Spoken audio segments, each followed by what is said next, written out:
How's it going, everybody? I am Donut. As always, this is a Black Lives Matter, all cops are bastards, and trans rights supporting channel. If you're not supporting that shit, get the fuck off this channel. We are reading some more Yokai no Kitaro. But again, we're not yet to Yokai no Kitaro yet, I believe.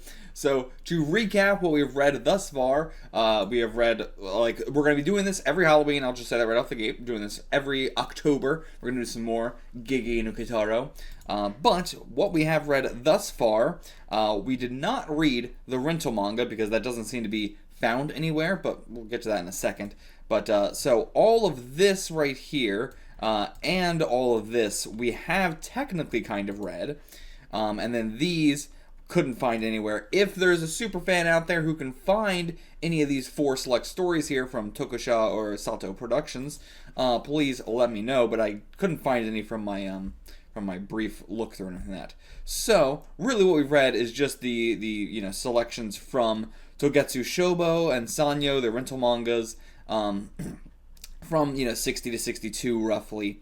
And the reason we read that was down here. So we read the Garo re-release, I think, of it. Maybe he worked around, changed some panels, maybe he rewrote some stuff. Not actually sure.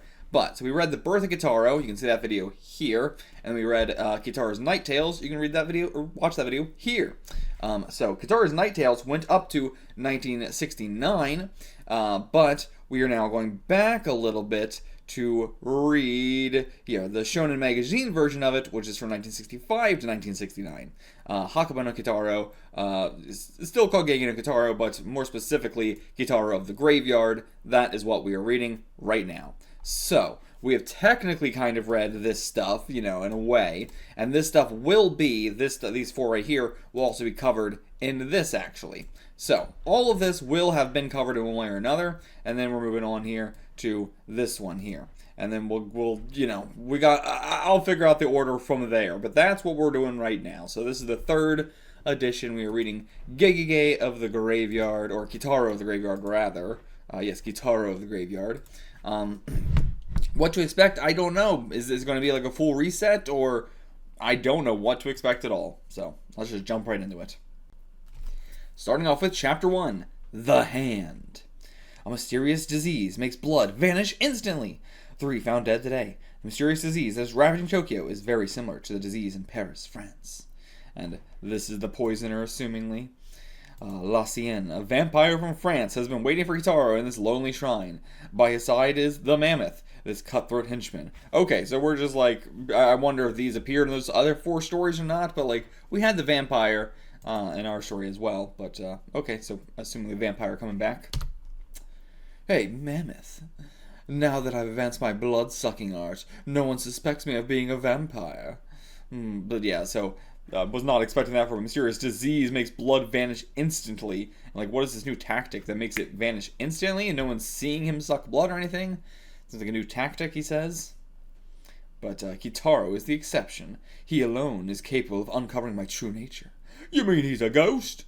Not exactly. All the monsters of the world have been trying to uncover who he is, but no one knows. Okay, so we're making it sort of like a secret identity sort of thing this time? And the knowledge he could show up at any time means I can't suck the blood of the Japanese in peace. That's why you went to France. But they're in the graveyard right now. Boss, they say the Kitaro appears when the crows call 3 times, and when the crickets cry 4 times, so he must be coming. So okay, that was the crows, caw, caw, caw, and the crickets. I don't know, how would you make a cricket noise? I don't know, is there cricket noise? I get, chirp, obviously, but chirp, chirp, chirp, chirp, I guess that kind of, it doesn't quite sound like it. It sounds more like a bird, honestly. I'm not sure how, I would make the noise of a cricket. But I hope you have everything ready. Okay, so they're going to attack him. I can hear an eerie sound. Clip, clop, clip, clop. Here he comes. Oh, dear Master Kitaro! Lucien, what do you need? Just wanted to say. With a fucking Tommy gun! You're going to take him down with a Tommy gun! Still shaking his hand in the cloud of bullets. But then, disappears. And was he just wearing a glove, or did he detach his hand? I mean, this is called The Hand, so, or just hand.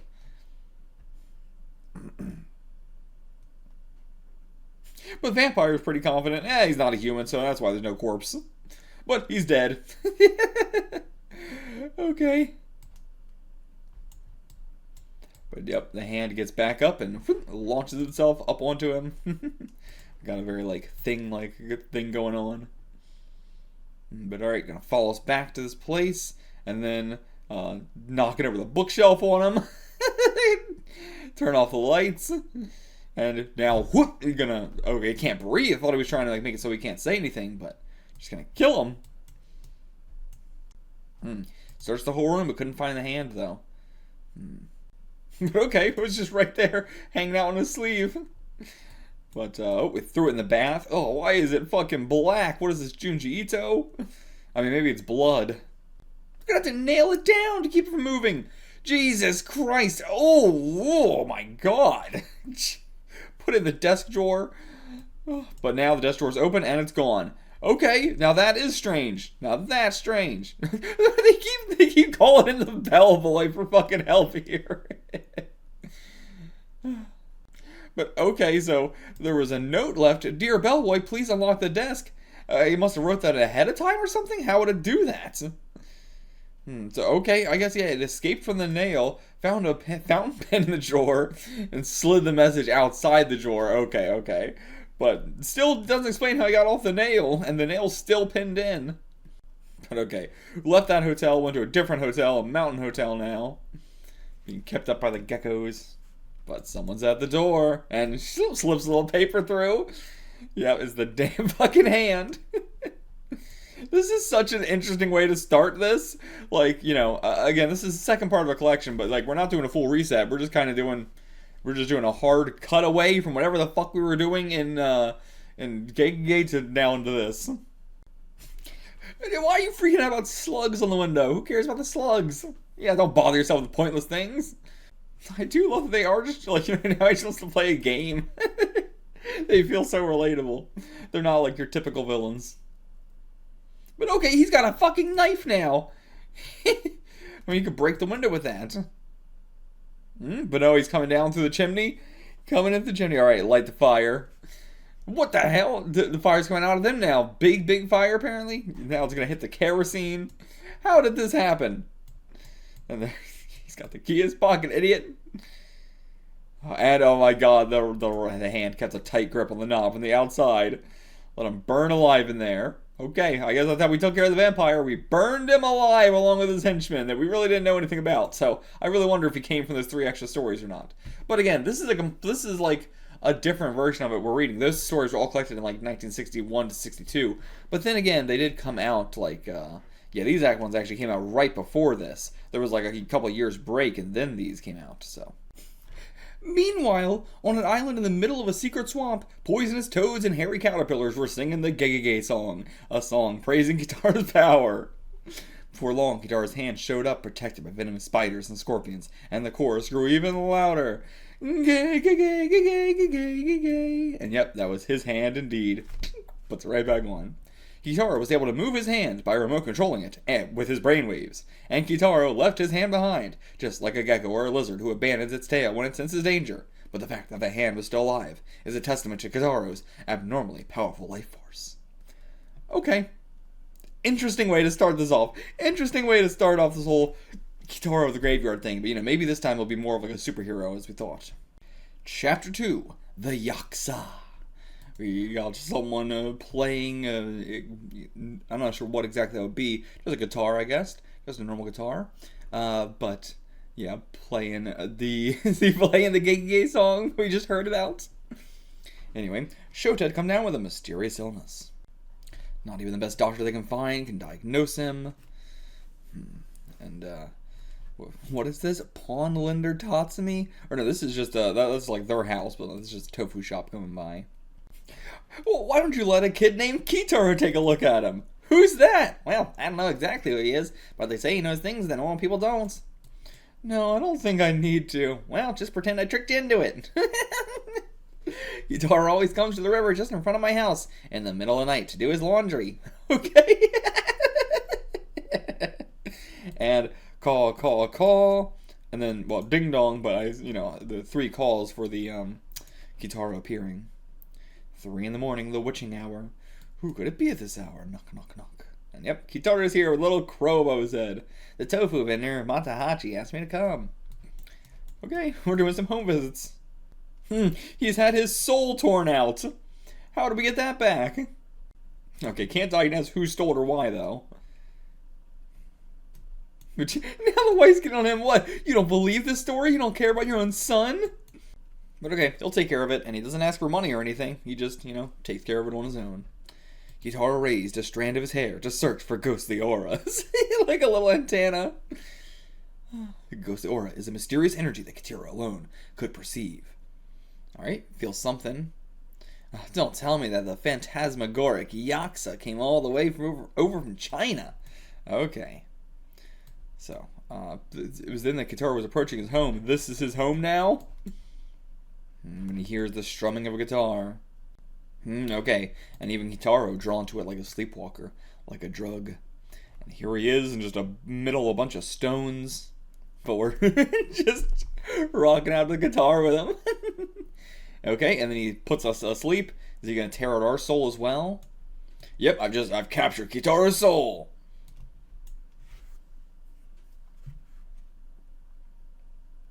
But before long, the crickets and geckos began cheering Kitaro on with a Gegege song. And, nope, that's not us waking up, that's Dad coming out. Now I must explain the secret of Kitaro's left eye hidden under his hair. Kitaro only has one eye, and his left eye socket is empty. But a separate life form is renting that socket. It is said that this life form is Kitaro's father. Alright, interesting way to introduce him here. But alright, gather up the crows, and now we're going to go get this soul back.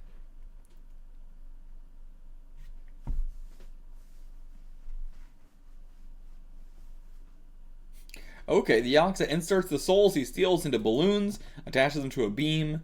So then we get Kitaro's, and we should also get Shota's as well. But he grabs us. But, okay, we did manage to get one of them. But is it Kitaro's or is it Shota's? Okay, that was Kitaro's, okay. No, don't squish Dad! And he's gonna eat him. Hum, hum, hum, hum. Okay, well, he ate Dad. And now, I'm gonna try and get some more souls. He's got a very, Hulk-like appearance, or else, Mr. Hyde. Reminds me of that villain from comics, from Marvel Comics. But definitely a very Hulk-like kind of design. A little bit longer hair, but, definitely when they were leaning into the Hulk having the Beatles kind of haircut. But, Beatles, but, really greasy and straggly and villainous. But Papa comes out Daddy from the nose. This is a bad man called Yaksa. Run away now! Huh? Did you say something? No. Liar, I just saw something that looked like an eyeball. And now pop right out the ear. There, look! No matter how much you cover, he's gonna find a way to pop out. And alright, good, she ran away. Oh, can't do business like this, so I suppose I'll just eat the soul in the balloon. But okay, Kitaro's here to stop him. And eat my dropkick! And okay, so that was just fake hair. The Yaksa was weaker than I thought, but it wasn't him. It was the hair, actually. Maybe he was just possessing the man. No, but he's gone. Kitaro just disappeared out from under him. How did that happen? And now Dad is doing something, flicking at the hair with flicking at the balloon. Pop the balloon, perhaps, with something. And then, oh no, he flicked a match, then threw the match on him, set him on fire. Alright, there we go. Done. Let me explain something to you, son. The Yaksa's main body is its hair. Its body is an empty shell without even teeth or a stomach, so it captures souls and eats them.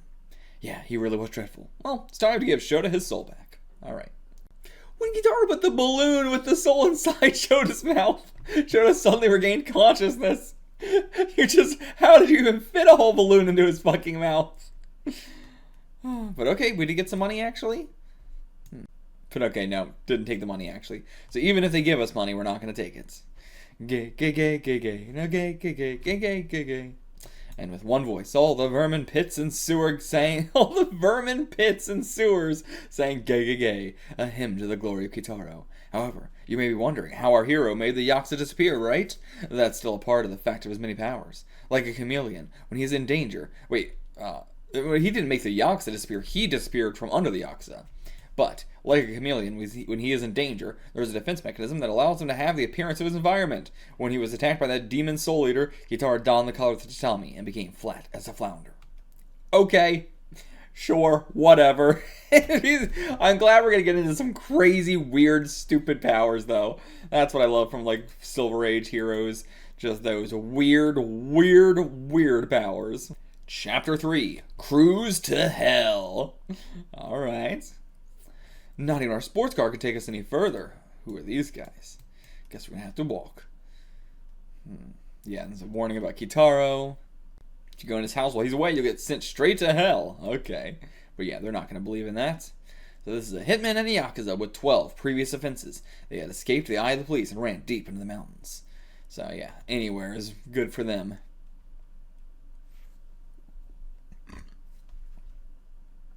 Here's a much better shot of Kitaro's house. It's got a big, like, grass moat around it. Kind of, I'm not sure what else to call it. Maybe like a little raised up section. But I imagine it's like a magic thing as well. Like if you cross it while he's not here. But then, yeah, you've got a little tiny house built into a really tiny tree. This is really shitty version of the Adventure Time treehouse.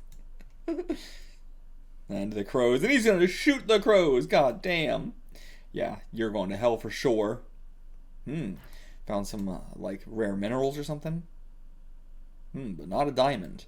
I can see something weird within it, though. You can see hell within it, maybe, or something? And they found a ticket to hell. Well, if hell really exists, then we can go there freely. There's no place on earth as safe as that. Oh my god, you guys. fucking criminals. I love criminals in Silver Age as well. Willing to do shit like this. This is fucking crazy. But there's a bus that leaves the cemetery at midnight to go to hell. But alright, I'm in. Now, so I found it, so I'll go. You're quabbling over who's gonna go to hell. Alright, at midnight, this way to hell. See what the bus is gonna look like. Okay, it's just a bus with some flames in the front of it for headlights. That's it. Alright, gets aboard. You are crazy. A dying crow. So I have to sit by the crow I shot down. That's what it was. And nobody driving the bus. Can't move the wheel or brakes themselves. Just moving on its own. And you're locked in here now too. Yeah, now you're starting to worry. You fucking dumb idiot. But alright, yeah, he's just chilling here. This is even more fun than watching TV. What, just watching the stone that changes, you know, like, what you're looking at depending on where you watch it? I don't know if that's as fun as TV. But then an eye looking back at him, watching from the other side. But the eye vanished in an instant. Thinks they're watching him from these, you know, finger-like cliffs or mountains or whatever. Oh, and there's another one up there, actually. Damn, got a good zoom on this thing. And there's a ghost climbing up the mountain. What the hell? Yeah, this is like, you know, one of those people from the famine hell or whatever. But yeah, I guess this is a kind of communication device of some way. But okay, Kitaro up here. What a weird way to read. You gotta go this way to read these. But, alright. Yeah, I also, you know, it really sounded like if we were here while he's not here, we'd be sent to hell. But it really was, there's a ticket to hell you can take. But that's his transistor TV! That's a transistor TV! Okay, offered him chocolate, didn't want it, so he's gonna offer him a drive. I mean, yeah, it's a sports car, so it's pretty cool. Alright, I mean, Kitaro's just kind of going along with this, not really saying anything. Just kind of letting this happen. But, okay, you're going to let him drive to hell. And now you see wisps. Yeah. You're on the road to hell, buddy. Right off a fucking cliff, actually. Keep it down. I'll get out of the car. What? How the hell did we get here? Well, I guess, yeah, we just drove off a cliff and down into hell, but we landed safely. And there's the pointy cliffs. But, okay. Wants to show us something. What is this? Looks like there's an argument brewing over there. But what is this? What is this? I mean, like, you know, this is meant to look like hair and a face and everything like that, but did the demons build this, or the, you know, the yokai build this? It's like an effigy to humans or something? I don't know. It's got, like, feathers coming off of the side of its head as well, it seems. It's held up by these, like, really rickety fucking boards. What the fuck? But okay, argument over here. What's going on? Okay, yeah, it's him getting out of the car.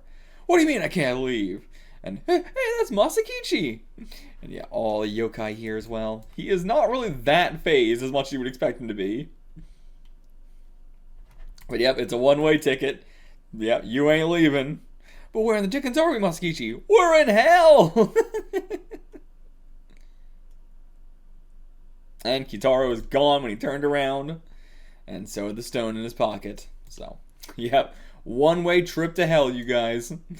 We don't even know really what they did. Just like, you know, they had 12 previous offenses, whatever that means. But this manga has been harsh to everybody. The vampire burned alive. This guy, they like, you know, we're not really selling them being villainous either. We're just like, they did villainous things, but we're not going to make them feel villainous. And yeah, oh, Masakichi, oh, Mamazo, that'll teach us to do wrong. There's not even like a comics code for Japan, but like they have that same similar thing going on. The comics code like forced you to have a very brutal ending to anybody who did anything wrong. And back on Earth, Kitaro watched all this on his TV. As the village told him, only hell awaits those who dare to oppose Kitaro at the graveyard. And yeah, I guess this wasn't even for any of the bad things they did. It was just for the fact that they went to his house while he wasn't there. They trespassed. Hell forever. Jesus. Brutal. Chapter 4. The Cat Sage. Part 1. Okay, getting a Part 1, Part 2 sort of thing going on. But, okay. Are we going to choose, like, the cat girl that we didn't really do anything with? Hey, Father, looks like they're planning a highway here. So they're evicting us? We've already started working in the village, but okay, gonna get our house, gonna get a highway through our house. Another aimless journey, huh? And who's that lost kid? Oh, very square. He looks like the guy from the Yaksa. Nothing but a swamp there. Huh? Just told you, nothing but a swamp there. A swamp?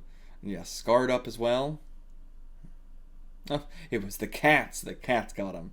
A giant clouder of cats came in the middle of the night and messed up the village. On top of that, I was separated from my parents. How old are you? You look like, you know, the grown Yakuza man. But the village elders say, might be because the road workers tried to tear down the cat hutch. Okay. So yeah, the highway coming through is disrupting the cats. Now the cats are disrupting everybody else. Put under a curse. Yeah, Kitaro is like, isn't that just a superstition? And the construction site got it worse than the village. Now the construction's been suspended because of that. Okay. Alright, going to the village, but he doesn't want to go. But half the villagers ran away. But they had nowhere to go, so they came back. And yeah, mother and father must be back too. Oh, really? You'll starve. Well, I guess it's better if I go back to the village then. But I don't think that's likely. Or, wait, we're supposed to read here, then here? But anyway, whatever. We got him. Heading back to the village now. Alright, here's his place. Just cats everywhere. Don't alarm the cats. Don't defy them. So much as scratch a single cat, the whole clouder will attack you at night. It's alright, sleeping on the floor. Yeah, doesn't mean the cats are such a place of people. You argue too much. Alright, yeah. Go see how the others are doing. Let's go see. Oh, hey, it's Ratman. Hey. But okay, so he doesn't know him yet. So we kind of are doing a little bit of a big reset with this one. But also just doing a big reset, but also not doing Kitaro's birth feels crazy. But yeah, you're not even allowed to laugh at the cats. Even if you laugh at the cats, everybody gets on your case. Yeah, if we don't kill you, they'll kill us. And that's true, actually. It's true. The cats have them surrounded. Okay, fine. The cats are great. Well, as long as you understand. Alright, a village where cats eat food made by the humans, and the humans eat the leftovers. It's a town of cats. Some of the cats can understand human language. That's impossible! That's impossible! I feel that's gotta be a really 60s sort of sentiment, because I feel like everybody in today's world will be like, yeah, obviously. Like, duh, cats, just pets in general, or just plenty of animals can understand human language. You know, like anything, really any language. Gonna call on a shamisen maker from Osaka to tan their hides. Is that like a thing? Did shamisen makers use cat hides or something? I don't know. Or just hides in general to make shamisens, I guess? But yeah, now the cats heard that and they're gonna attack. Oh boy. Alright, Kitaro's down. But he got spared. Did he get spared? I don't know. Oh, seems like it. But alright, yep, fully eaten up, it seems like. Nothing left but his sandals. But no, okay, he just buried himself under. Alright, now he's asking for help. Now it's on us to save the villagers. But yeah, don't be alarmed, this is just my father. I say, your father's really small. But alright, to the cat hutch itself. To the origin of the cats. Something awfully something dreadfully awful lives in there. No, he's got a bad case of cerebral anemia. Really? Is this, or is he just scared?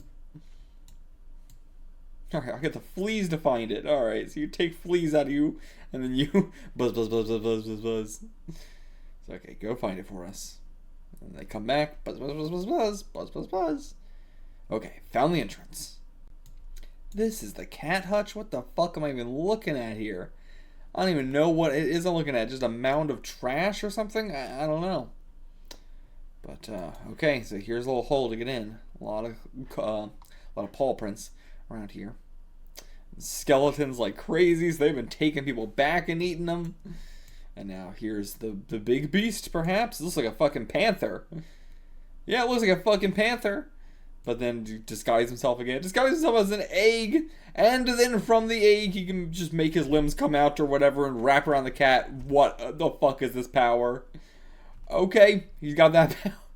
And now the cat's going to try and untangle him while they also bite at us and everything. This actually does seem like a kind of formidable foe. Alright, that was that. Now on to the next chapter. Cat's Age, Part 2. And we get it in color this time. And this is going to be the thing that's inside. And yeah, it's fully freed itself now. So now it's free to scratch at us and bite us as well. But, bites us, but, huh? And then, oh, fleas. The fleas. We set it up. Yep. About time my swarm of fleas showed up. Alright, perfect. Okay, meeting with something looks humanoid, actually. What have you come here for? Yeah, just a super old man. I am a sage that discovered the secret of immortality 1,200 years ago. Okay, goddamn, and you trapped yourself in here with all the cats to, like, bring you food or something? I have managed to separate my soul from my flesh, yet I still live. I have my flesh contained in this burial mound, a natural refrigerator, preserving it for forever. And as for my soul, I use it to possess cats, and I can protect my flesh from insects and mice. Okay. So yeah, use the cats as guards, and he just possesses them. Excessive use of my flesh will cause me to age, after all. My soul returns to me only when my flesh is in danger. They call me the Cat Sage. Okay. But yeah, so he's got like a fucking spidey sense, and whenever that happens, he just returns back to his flesh like he's doing right now. Oh my god, this hand. Whoa, what's the... Okay, he can just do this with his body as well? What the fuck? I mean, if we can do it, why can't he do it? And we can just shoot spikes out of our back. Never underestimate the sagely arts. Turns his arms into fucking snakes to come after us, slithering through everything. Man, what? just shooting off unnamed powers after unnamed powers, and we wrapped him up in his hands. I know that art already. I guess he did. Oh, and then he grabs something, a rock slide on our face. And we turn ourselves into a little box or something. I suppose this is what they call a suitcase. Wonder how I can eat it. But nope. And now we do the same sagely arts that you did. By transforming our body into fucking whatever, I guess. I don't know if transforming our body into like a box is the sagely arts. But like, at least our limbs here seem to be. But yeah, he knows the sagely arts. Yeah, okay. So stupid. And then tumble down. Ah, he was apparently worth mentioning. Wonder where he went. Dead end. So yeah, did he turn himself into this, or... But okay, gonna just crawl out of here. And the cat sage is sleeping. What, the cat sage? What does that mean? Oh, I guess that's what he called himself. Right. Sorry. I was thinking that he was saying like a physical cat, like that the sage was in or something like that. Or I don't know why I thought that, but yeah. But is he sick or something? He already told you. He tries not to use his flesh because it'll kill him. And oh, okay, the boy's here and he's all healed up as well. No more cats in the village. Come on, let's go home. What the hell? Is this him tricking us? Come on to my house. It's like this whole thing never happened. See, not a single cat. Huh. Okay, and we just leave. He followed us into the cat hutch. But, okay, village back to normal. Okay, want a cup of tea? What the fuck is... And yeah, Dad's whispering to us. How about I take your portrait? Was that going to determine something? Okay, who's use that stone? You're going to draw on the stone, or is he going to chisel it? Hey, say, while I draw, do you mind if I ask you 74 questions? Okay. We're just going to ask him a bunch of random shit. Kitaro shot off all 74 questions, connecting each of the dots as he had asked. Okay, and like he makes dots with each question he asks, and then when he connects them, a strange face emerged from the stone. And at once, the portrait was done. 4 eyes seemed to faint. So it's like he can, this is a like Destiny sort of thing. If he answers these questions in this way, and I chart the dots, and it'll tell me who's possessing him or something. But, okay, yeah, now I woke back up.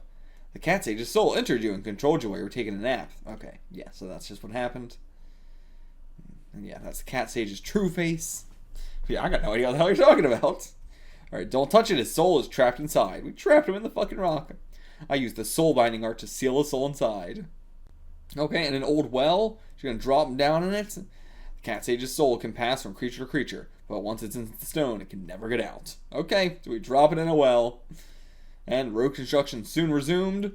And I assumed, we didn't really help much if the road construction is going to resume, because now we're going to lose our house. The whole village is going to lose their whole thing. They're all going to be homeless and starve to death. Like, yeah, it's actually way worse. And yeah, a 1,200-year-old mummy was discovered on the site, but nobody knew who it was. Kitaro of the graveyard discreetly solves problems that humans cannot comprehend, and continues on his aimless wanderings. And yeah, no house anymore, back to aimless wandering. Same with all the people in that village. Brutal end as always. This one was not even a brutal end for the villain. This was just a brutal end for every single person involved. Chapter 6. The Ghost's Night Game. We're going to get a baseball chapter here. Yokai versus these guys. And, okay, is this just going to be like a reoccurring character design or something like that?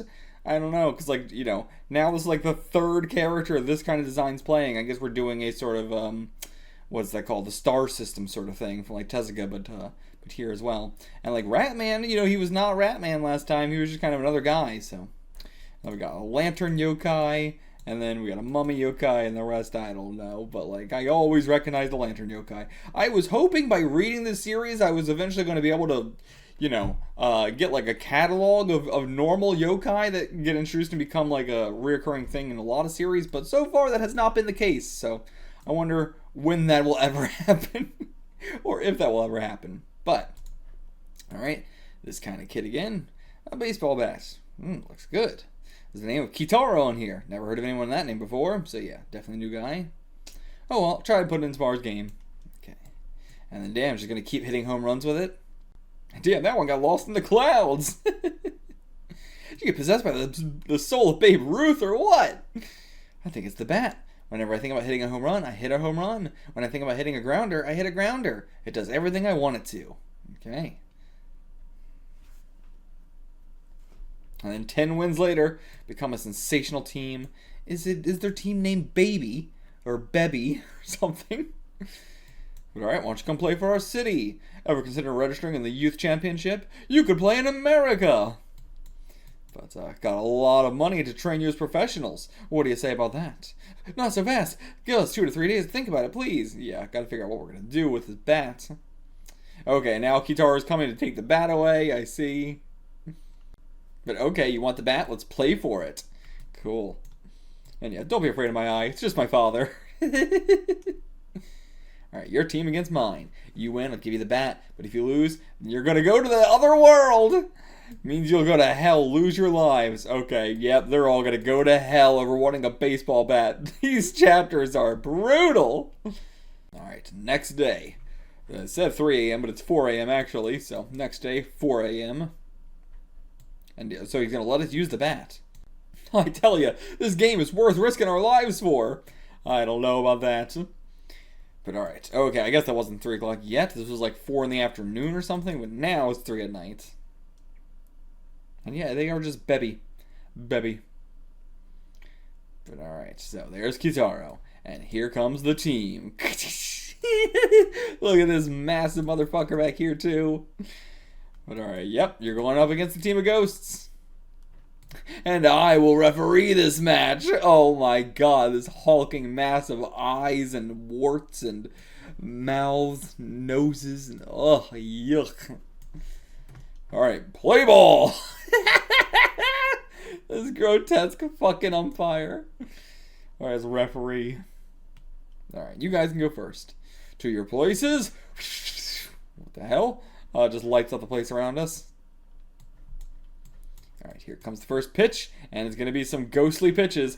Whoo, whoo, whoo, circling around him, whoo, going over the bat. Doesn't even matter if you have your special bat. Yeah, even with the special bat. Even with the special bat, still just going to strike out. And we got the B for Bebby, and then just fire. It's just a wisp. But alright, now it's 6-0. But timeout. No, we're not giving up, it's just a timeout. But alright, I'll lose the ball if you give up the bat. I didn't realize it was the ball that was special. I thought Kitaro was just doing something to the ball, but... Okay, so we hand over our bat, and he sticks it inside himself, and he eats our ball. Play ball! This is not going to go well for us. But okay, actually, it's... no, yep, their catcher is way too big. You're out of there! Alright, still 6-0. Top of the 9th. Yeah, what are we going to do now? And yep, you guys are going to hell for this. Goodbye, Mom. Thanks for everything, Dad. Life was too short. But alright, the daybreak bell's coming, so, or the daybreak bell was sounded, so daybreak's coming. But alright, they got no choice but to just play and then go to hell afterwards. Play ball. But, oh, too bright. Maybe because it's too bright now, it'll help us out here. And okay, yep, everybody's quitting. Kitaro's like, come on, guys. Can't play without a catcher. Come on. Oh, the light's blinding me. Me too. Ah! So, okay. Guess can't play in the sunlight. All right, cancel the game. You keep your lives and we'll keep the bat. Deal. Okay, actually, that works out very well. Yep, you've been spared. Just get out of here. Don't forget about that fucking bat. The next day, the cemetery was calm, as if nothing had happened.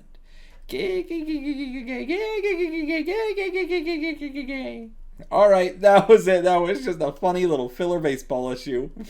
But you know what? It was fun. It was fun. And hey, not a brutal fucking ending as I expected. I really 100% expected all of them to go to hell. Chapter 7, Water Tiger. Water Tiger. What? And a big eye here in the background. Eye Tiger. And ooh, some partial color here. This story takes place in the grassy countryside.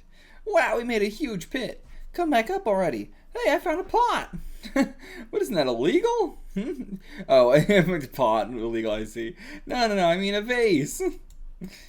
But yeah, so assuming like an ancient vase that's been like buried down there, you know, like, or you know, not intentionally buried, but just like lost to time. So okay, this is not a vase. There's no hole in it.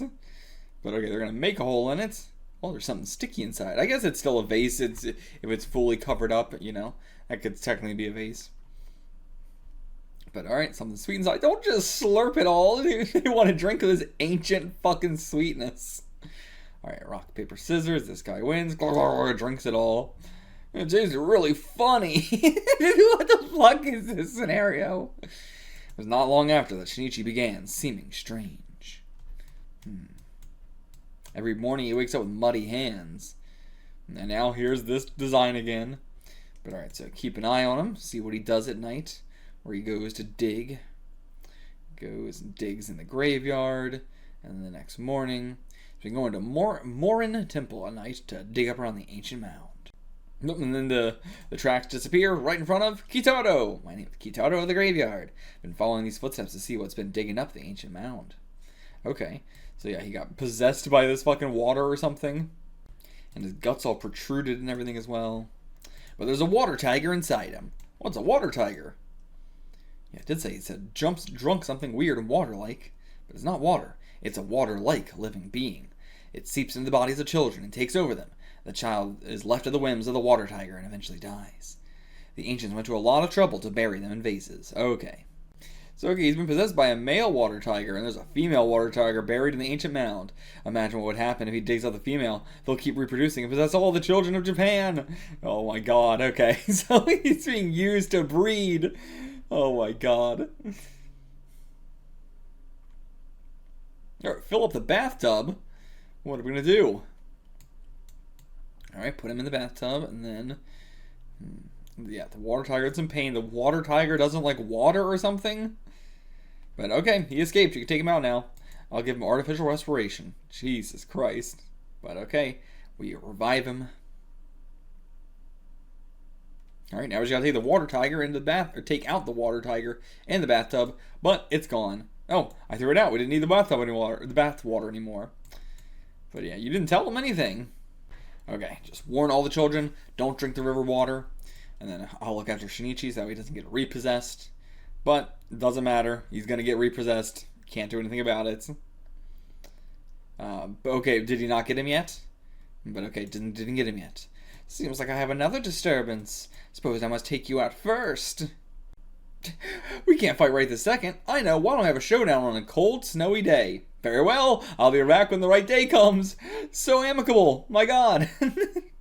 But alright, now it's a good night. It's alright. He's going to take us to the river or to the lake, so that way he can enter us through our mouth when he needs the lake for that. Maybe he's going to push us into the lake or something. Yeah, too bad for you. The lake's frozen over. Same with the river. And alright, now we just turn around, punch him. But yeah, my body's like water. Your attacks have no effect on me. I'm immemorial. Or immortal. I'm immortal. But he's going to freeze up in the night air, I assume. Turn into steam, though, actually, so maybe not. If he can heat himself up to be steam, then I guess, the cold's not going to affect him at all. He spins us around, knocks us unconscious. And he's just going to dive right into our mouth. Did we want that to happen? Yeah. Has the water tiger's possession made Kitaro go insane? No. He buried himself in the cold snow for hours. And then he's going to freeze him. Yeah, okay. Frozen stiff. And yeah, he's a ghost child, so... he doesn't get cold at all, really. Alright, now we just gotta shatter him and then put him in the vase. Okay. Alright, Kitaro helped out. It was then that the insects behind the furnace began singing their song to praise Kitaro. Alright, that one was okay. Next up, Chapter 8, The Vampire Tree. And again, with an eye in the distance, but this time it's like a moon or something, or I don't know. And I do like the red being used for our limited color here. But okay, so we found a new place to stay or something? Or nope, this is just somebody else coming to us here. But it seems like we did find somewhere else to stay temporarily, and then he came to us. Alright, I am from Okuyama Village, near Matsushiro Town, well known for the earthquake. Okay, villagers are starting to turn into red trees, and the village is in panic. Also, right, the vampire tree, we're doing that again. I didn't even comment on that, but yeah, we're going to do the vampire tree thing again. The cause is still unknown, but they're just calling it a local pandemic, and there are rumors that there's a creature called a Reacher around, invisible to the human eye. But alright, yep, gonna help him out. Alright, 3-day bus ride. Oh, Jesus Christ. But alright, what the fuck is that? What is that? What? Very creepy art. Very creepy. Very sperm-like. What the fuck? That's the Thousand Koku Rock. No, the whale thing behind it. Oh, I didn't see it. That must have been the Reacher. Okay, so yeah, they can't see it, but we can. That's the Reacher. And the withered trees are the corpses of the villagers turned into red trees. But the Reacher is coming. The Reacher. Now, snoring away at his house. What the fucking sage arts, basically? I doubt it, but... that looks like sleeping powder. Oh, I see. They sprinkled sleeping powder into her mouth. Keep him asleep. And then just slap him, knock him out. Alright, we're going to take your dad to a doctor. Just take this eyeball to a doctor. Oh, don't worry, it's just a simple case of fainting. Oh, that's good news. I'm so glad this doctor could actually help. We seem to be in this world, the second iteration of Gay. Seems to be the world's a lot chiller about this stuff. Okay, and so yeah, sprinkle sleeping powder into him, or something to make him turn into a tree. And yeah, got the red tree sapling growing on his arm. And yeah, this thing sucks up your blood, feeds on your blood. sucks you dry. And yeah, the roots spread to the entire body. Can't just cut it off. But alright, the old man's going to take us to 1000 Koku Rock. And we're going to try and figure out what the hell's going on from there. Ooh, a large cavern just behind it. A deep, deep cavern. The Dragon's Cavern. Fall all the way to the Dragon Palace. Okay. But alright, here comes the Reacher. What the fuck? It's so creepy. But then yeah, it sprouts off his hands and reaches down. Oh, this has got to be my favorite design thus far. So unique. And alright, just goes all the way down, deep down the hole. Alright, we should go after it. But, what's going on with Kitaro? No, his hands turning tree-like, turning root-like. And his feet are now rooting themselves into the ground. Yeah, even Kitaro, with all his supernatural powers, can't resist the metamorphosis. Damn, and Kitaro just full tree now. Completely turned into a tree. Yeah, this is a nightmare, alright. How do we come back from this? It's going to be up to our dad. He's going to have to do something. And okay, I didn't think it was going to be important, but, you know, oh, horrible news. An Anajet crashed above the Haneda airport.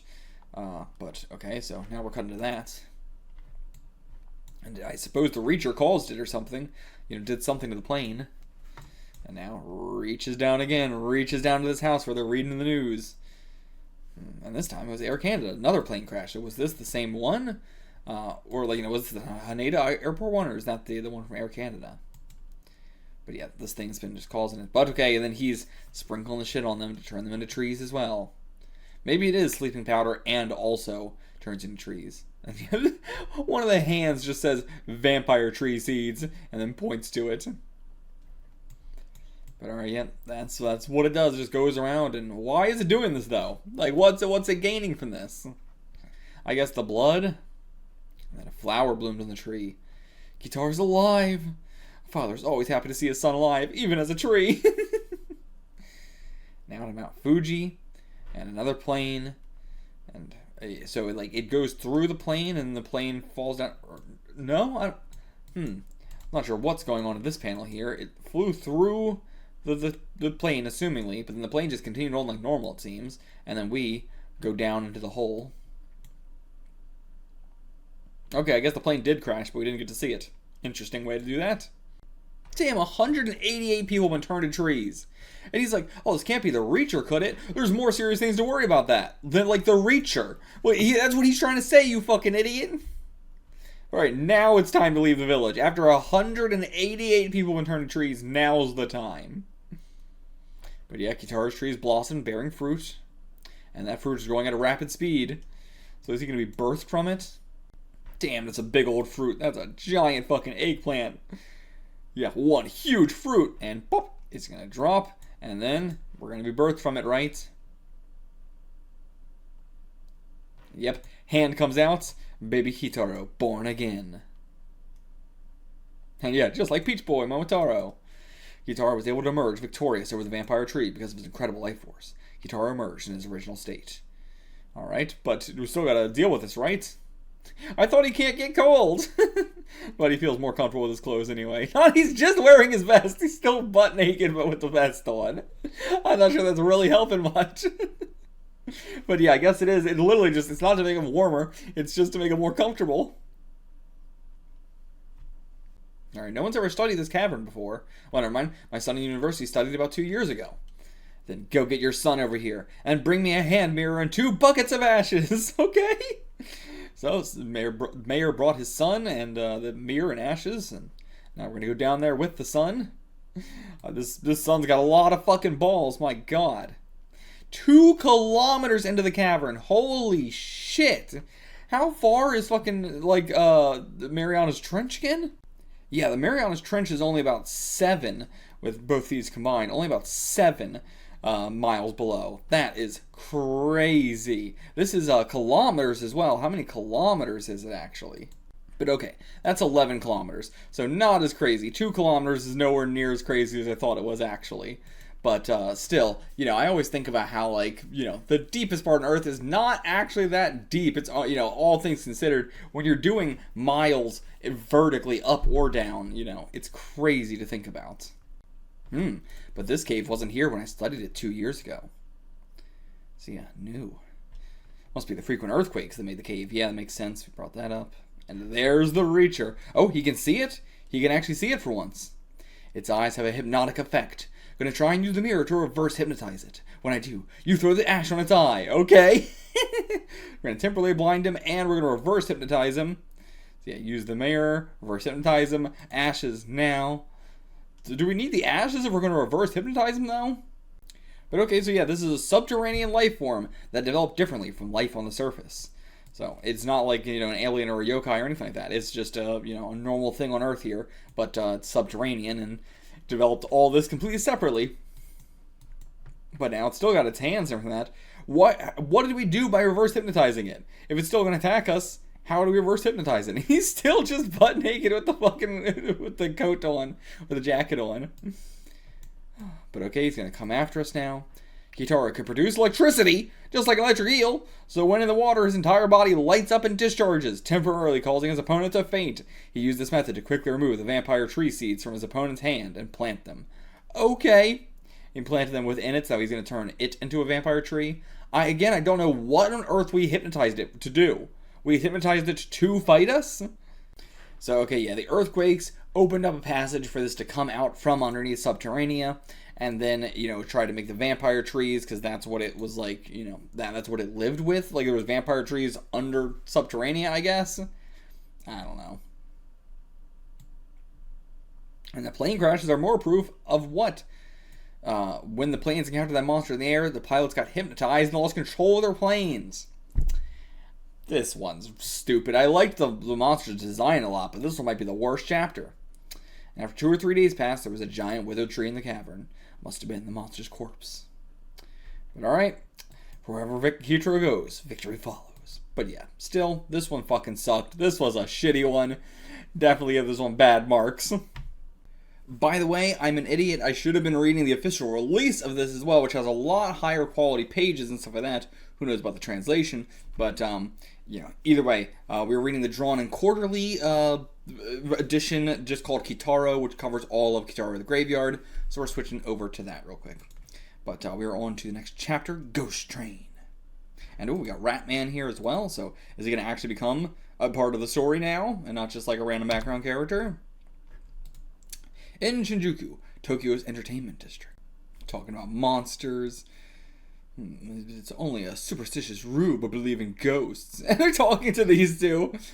I'm only saying they exist because, well, they actually do. Right, Nezumi Otoko? Okay, so we're going with his, okay, they got a Yokai Glossary, actually. That might be very handy. But, so we're going with, Ratman, like in Japanese. I don't know why I said it like that. We're going with, his original Japanese name. But I'll probably just keep calling him Ratman. I'm probably gonna... I don't know, I might switch off of this and back on the one I was already reading, just if we're going to go with actual localized names for the fan translations, but... I'm fine keeping names in Japanese if there's a pun in the name, but if there's not a pun in the name, it's just fucking Ratman. Just make it Ratman. Yeah, you're not going to get anywhere arguing with these guys. They're too close-minded. We are very progressive, open-minded gentlemen. And they slap us. You didn't have to go and hit me. And yeah, now we got a bump on our head. I'm sorry, but I'm going to have to give you a bump the same size as this one. Well, I used to be a boxer. I'll take you on anytime, anywhere. So if you don't like your bump, come and show us what you got. Okay? But yeah, they're not going to fight us. Come on, let's go. They leave, trying to go to the train station. Last train's already left. And then as they're saying that, some wisps are coming in. Some spooky airs coming in. But we do have the special train for Thomas Cemetery tonight. Kitaro disguised. And oh, Station Master. He's just making himself look like the Station Master. An eerie, warm wind blew as the two men climbed up to the platform, tickets in hand. Despite the swarm of people, it was as silent and calm as the bottom of the deep black sea. It's just a person with a whistle who does the train whistle. Maybe only for the ghost train here. But yeah, surrounded by spirits, but they're not even turning around. And the thin, spectral train station attendant blew his whistle, and the train slowly slid into the station, creaking like a hearse. Maybe they did just have a guy with a damn flute back then. And then the door clanked open like that of a crematorium. The crowd entered the train as if they were being sucked in. And then before long, a herd of station attendants appeared out of nowhere, bearing sticks of incense. And it's very interesting they have, like, here, like, well, incense is a very important component to Japanese funeral rites. But then up here, for this one, for 2 tickets to Nishichofu, they were like, oh, you got to go to page 377 for those translation notes. I'm curious what they decide they're going to translate in the moment and what they don't. And then the passengers began to chant a praise of death. So they're getting the wrong train? No way. This is the train from Shinjuku to Tama Cemetery, right? No way we got it wrong. I mean, they know where they're going, at least. But alright, and then the train begins to move. And this is like a streetcar, actually. The conductor came by to inspect tickets after the train had rolled past a station called Deathbed and stopped at a station, Casket. Thank you for traveling with us. God, I hate the way I don't even know why they're doing it like this. They clearly are like, this is just a bad translation. I wonder when this was done. You know, if this was like, it doesn't seem like it's an old translation either, though. It seems like it's a more modern, you know, translation of Kitaro, or like just, I don't know, the quality of the pages seems more modern and not like, you know, 80s, 90s, 2000s. But like, why would you possibly typeset this panel like this? I could understand it if it was like on a page crease, but like, you know, if it was like right here, like this one, I could see typeset that way because you're trying to leave space because it's going to get cut off when you open up the book like that down the spine. But that's clearly not the case here, so I don't know why the fuck it's typeset like this at all.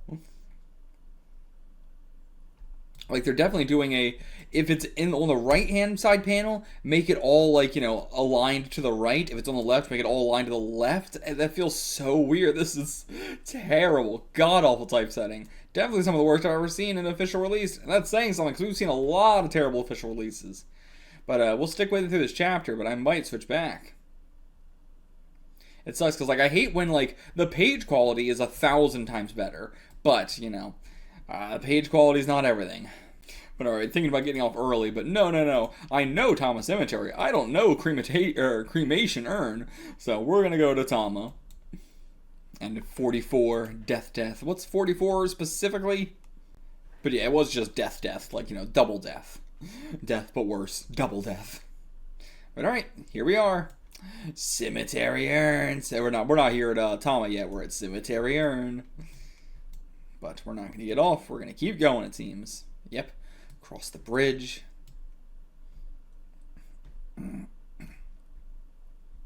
But then, the scenery all suddenly changed. Now it's just rocks as far as the eye can see.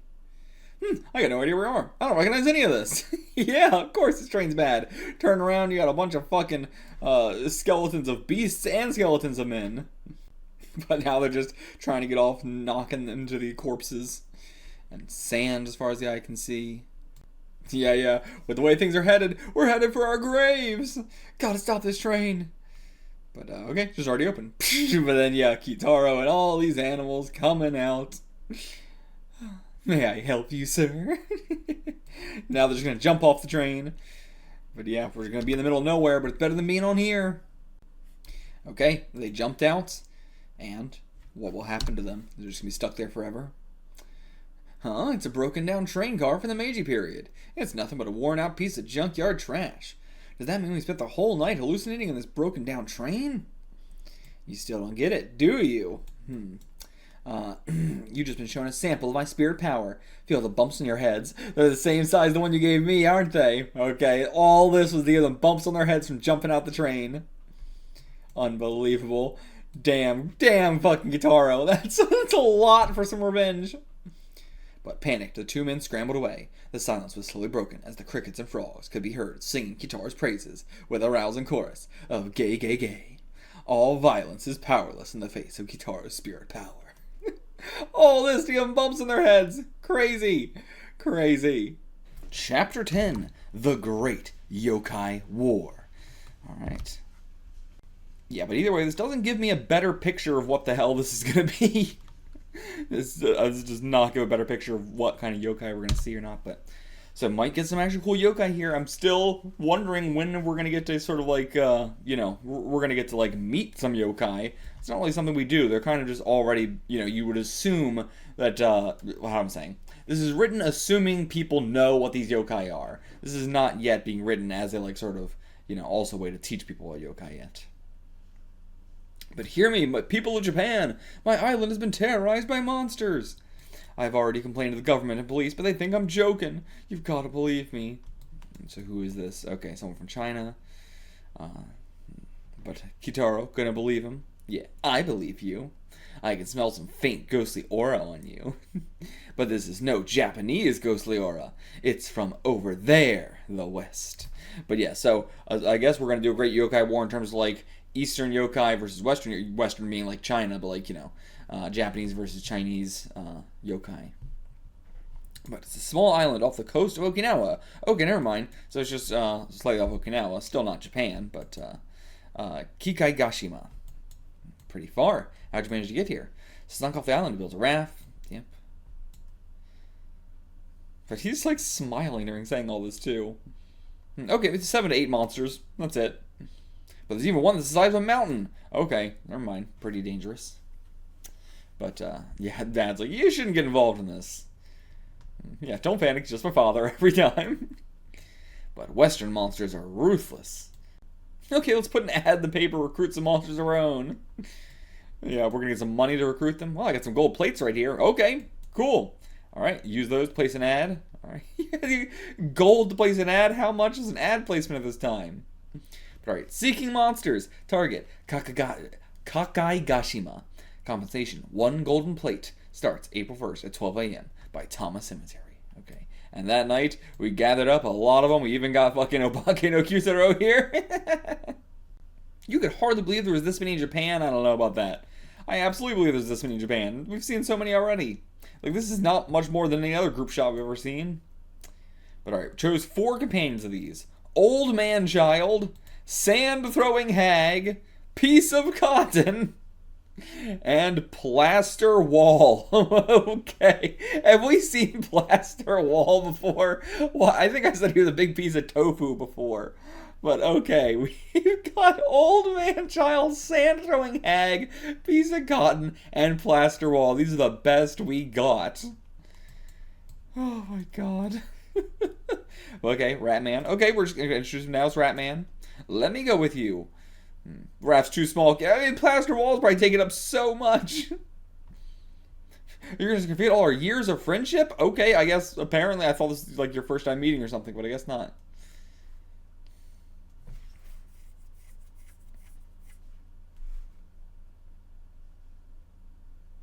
Okay, Ratman is a half monster born to a human. Okay.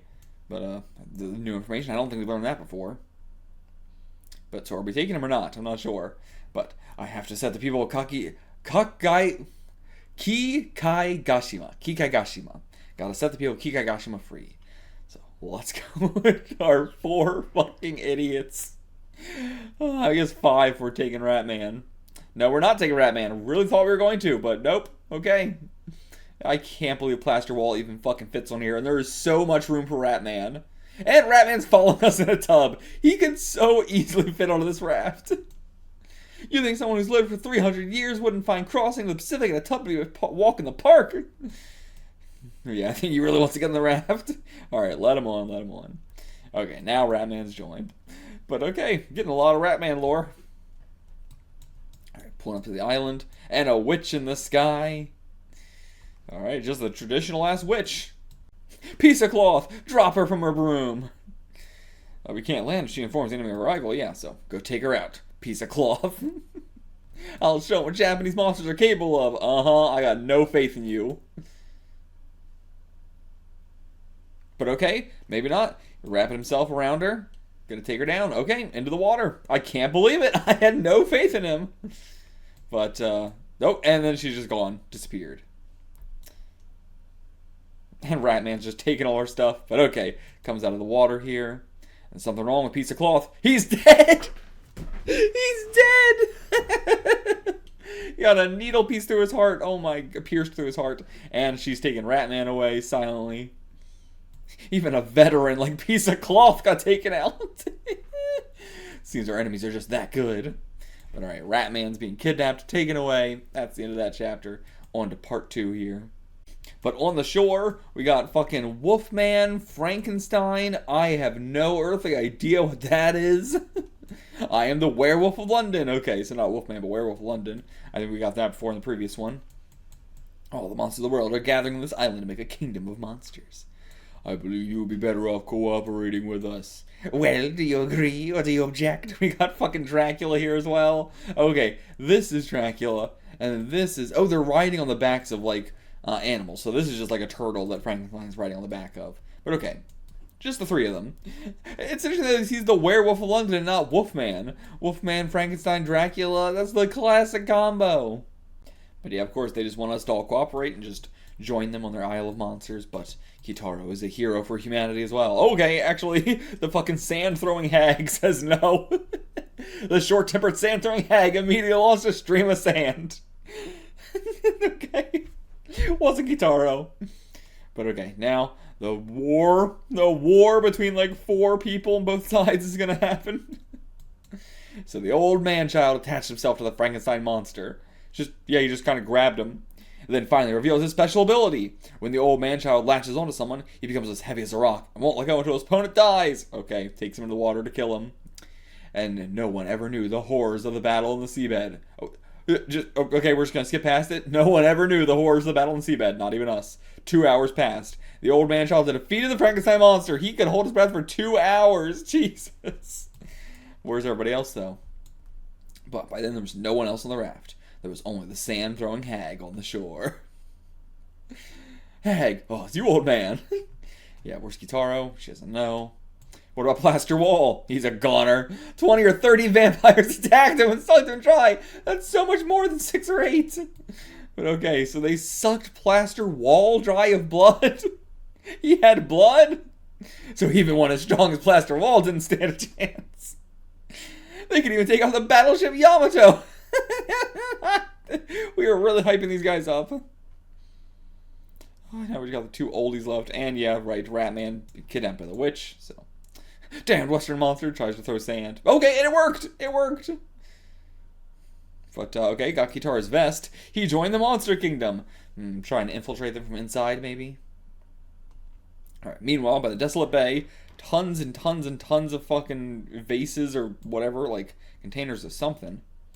Okay, so Kitaro just thought that they all died. And so he's like, I guess we'll join them then. But yeah, you're powerless now. You've lost your vest. Yeah, it was woven from the spirit hairs of your ancestors. Spirit hairs? Also, did he take off his pants again too? Every time he takes off his vest, he also takes off his pants. Okay, so yeah, when one of the ghost clan dies, they leave behind a living hair, a spirit hair. And the vest is woven from those spirit hairs. But yeah, recapping a lot of this that we already knew from the previous iteration of Kitaro.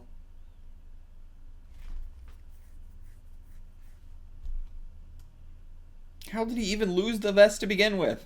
Okay, no, he still has the pants on. Still got the pants on. Oh, right, yeah, this guy. That's right, he's still alive. I kind of forgot about you. But yeah, so what about the islanders? Where are they? Over half of them was killed, but I was gone. Even my mother and father. Okay, you're actually crying this time, not just smiling. Still about 50 or 60 people, including the village chief, hidden in that cave forest. Okay. Alright, yep, we're here to save you. I mean, it seems like it's a hard time this time, but I like that we're actually struggling with it this time. And sitting on our father. Yeah, it seems like he's fine. He's sort of invincible. But yeah, why did all the monsters take over this island specifically? He's like, I don't know, maybe the cemetery soil and the island's climate is perfect, but yeah, how do you know they came from the cemetery? Tried exhuming one of the graves, but the bodies were gone. Okay, so it is the dead are rising up. But then, yeah, how the... Yeah, are you saying that Werewolf and Dracula came from those graves? Not a clue! But there are dozens and dozens more horrible monsters out there. Okay, yeah, way more than 6 to 8. And yeah, Ratman's just betraying us now. He's joined the side of the witch, I guess. Okay, goddamn. I love the way we introduce Ratman as our friend for like hundreds of years. I mean, Kitaro's a fucking child, so he's been around for hundreds of years, but he's been our friend for a amount of time, who knows. But then he'll immediately fucking sell us out and slap the shit out of us. So he's just a little fucking stinker. Alright, here's our new fucking overlord. Big eye in the sky. Don't look into his eyes. You must swear fealty to him, then your life will be spared. I feel like we're going to try and make this like Ratman's trying to save us or something, but I hope we stick with him being a real like shithead kind of character. I want to, yeah, I picture him being like sort of like Iyami from Osamatsu. That's sort of the role I'm imagining. But just then, what the hell? Big whoosh. What's going on with Kitaro? Is he regaining some powers? Okay, we're gonna recap our monster army. Okay, now this is what I was expecting. Backbeard. What? What does you mean Backbeard? General of the Western monsters. Anyone who looks into his eyes falls under a form of hypnosis and obeys his orders. Dracula, a vampire that sucks blood from the neck. Werewolf. Now we're just saying werewolf. I mean, I assume he's still Werewolf of London. He's wearing the suit and everything. A vampire that turns violent at nightfall. That's what we're saying a werewolf is? And a witch able to fly into the sky on a broom. And others, there are a wide variety of monsters, but these are the main forces for now. Okay. Wait, these are the main forces? I guess we killed off the Frankenstein, so yeah, fuck him. But I guess Frankenstein's dead. And the Japanese monsters that oppose them, we got Kitaro of the Graveyard, General of the Japanese monsters. His vest is woven from his ancestors' spirit hairs. Spirit hairs are hairs left behind by Kitaro's clan members after death. I'm not going to recap his father at all. Sand-throwing hag, a monster with a short temper, who throws sand at anything.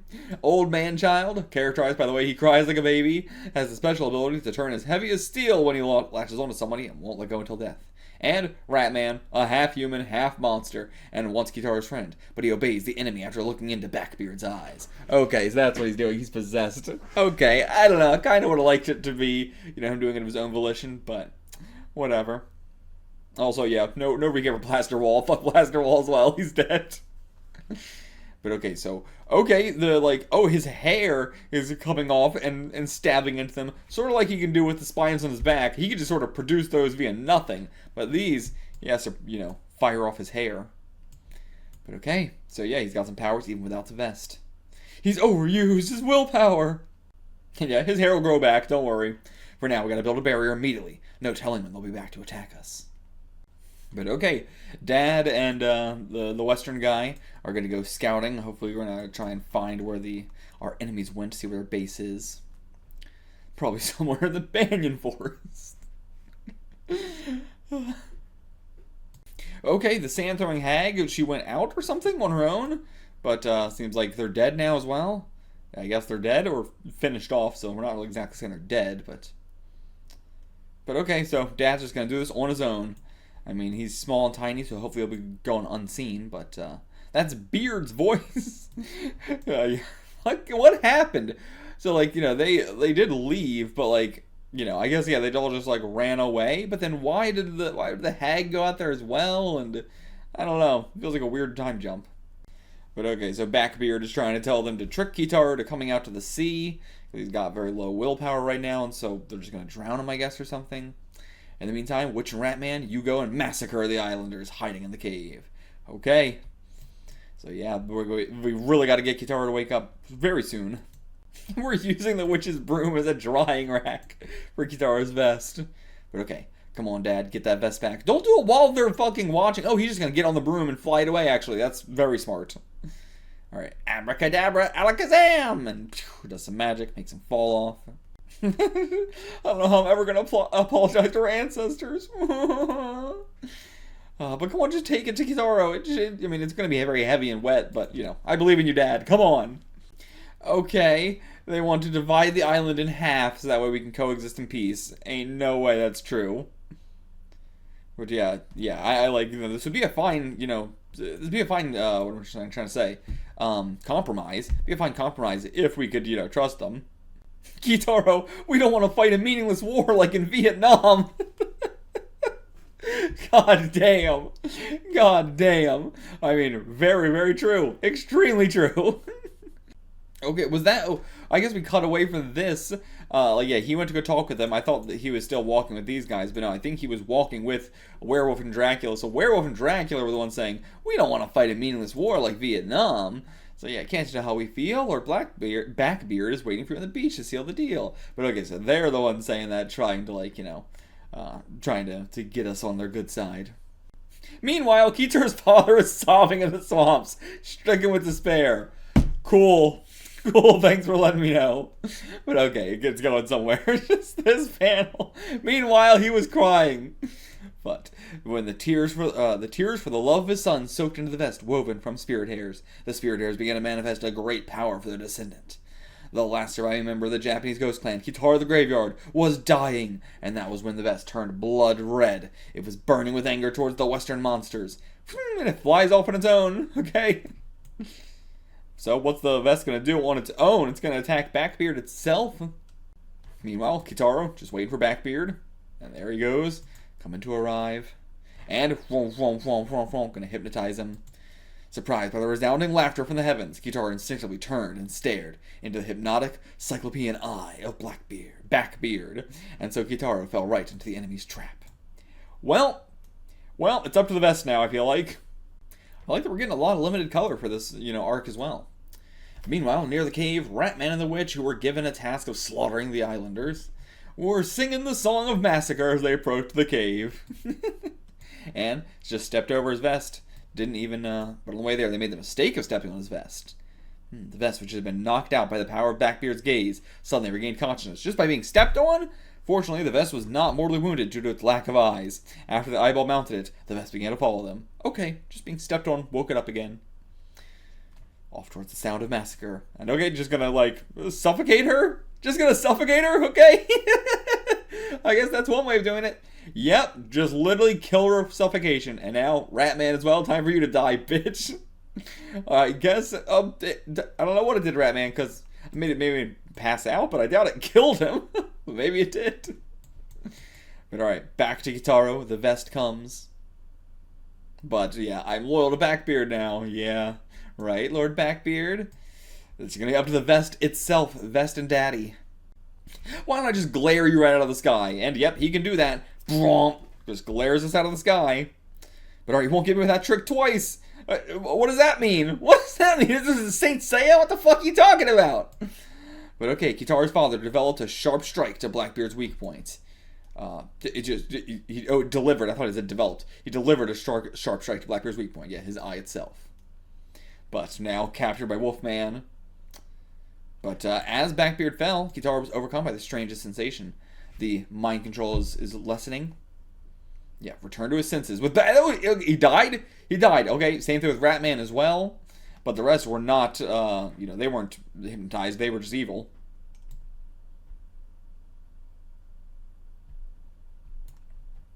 Alright, Kitaro rescues his father from the clutches of Dracula and the Wolfman and whatever the fuck that is.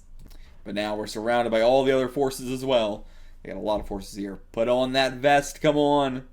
There we go. Putting on that vest. Now, what power are you going to choose to take these guys out? And yeah, bald as hell. Hurry, just set the island on fire. Did you need the vest to do that?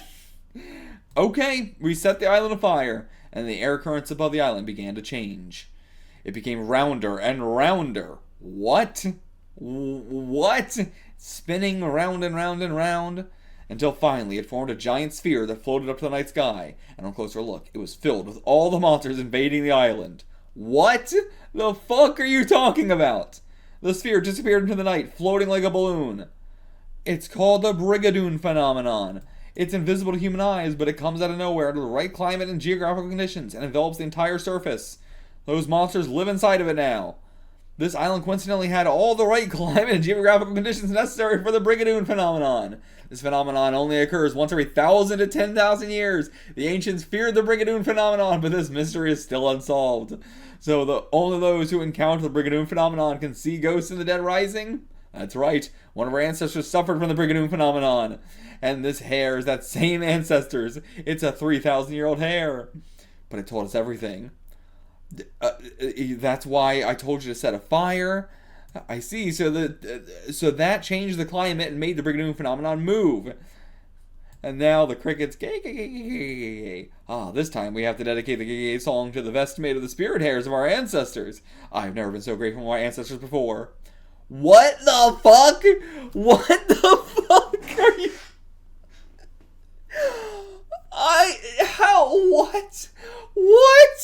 What? So did the monsters know about this and that's why they were on the island? Or was it truly just a massive coincidence that the Brigadoon phenomenon was at this island? God damn. Why did he need to get his vest back? Getting the vest back didn't do anything. We just set fire to the island. That was pointless. So dumb. But okay, you've driven away the Bruno phenomenon that science can't even explain. Fuck off. So stupid. And yeah, Ratman, you didn't do a goddamn thing. You shouldn't have come. But alright, and then peace came to the island once more. Terrible. Terrible story. Awful. Didn't like that one. Bad.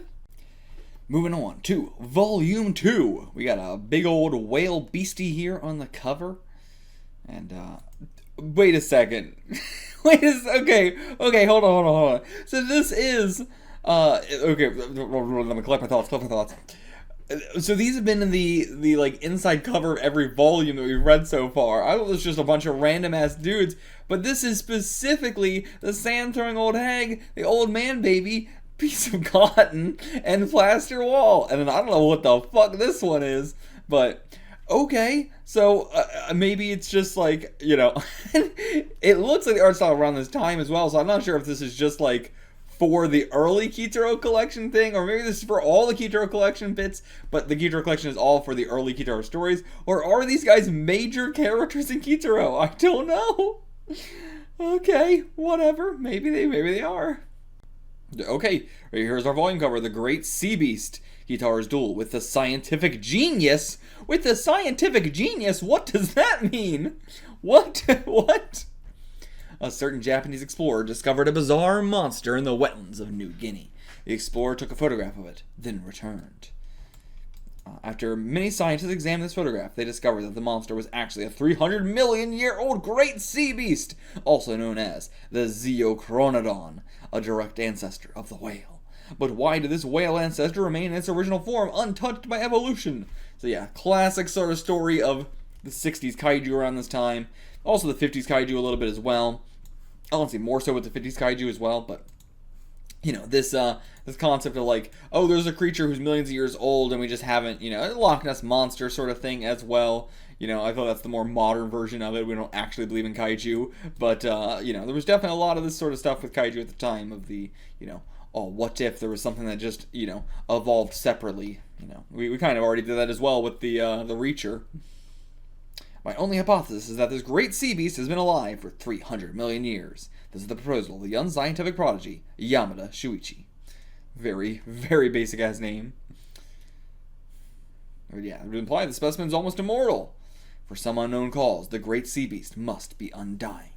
And then yeah, normally we say it's like, oh, it's ancestors and ancestors like Godzilla. You know, I don't think Godzilla was around for millions of years. It was like the, you know, these creatures have been around for millions of years, but not this one specifically that we're fighting, I believe, but I could be wrong about that as well.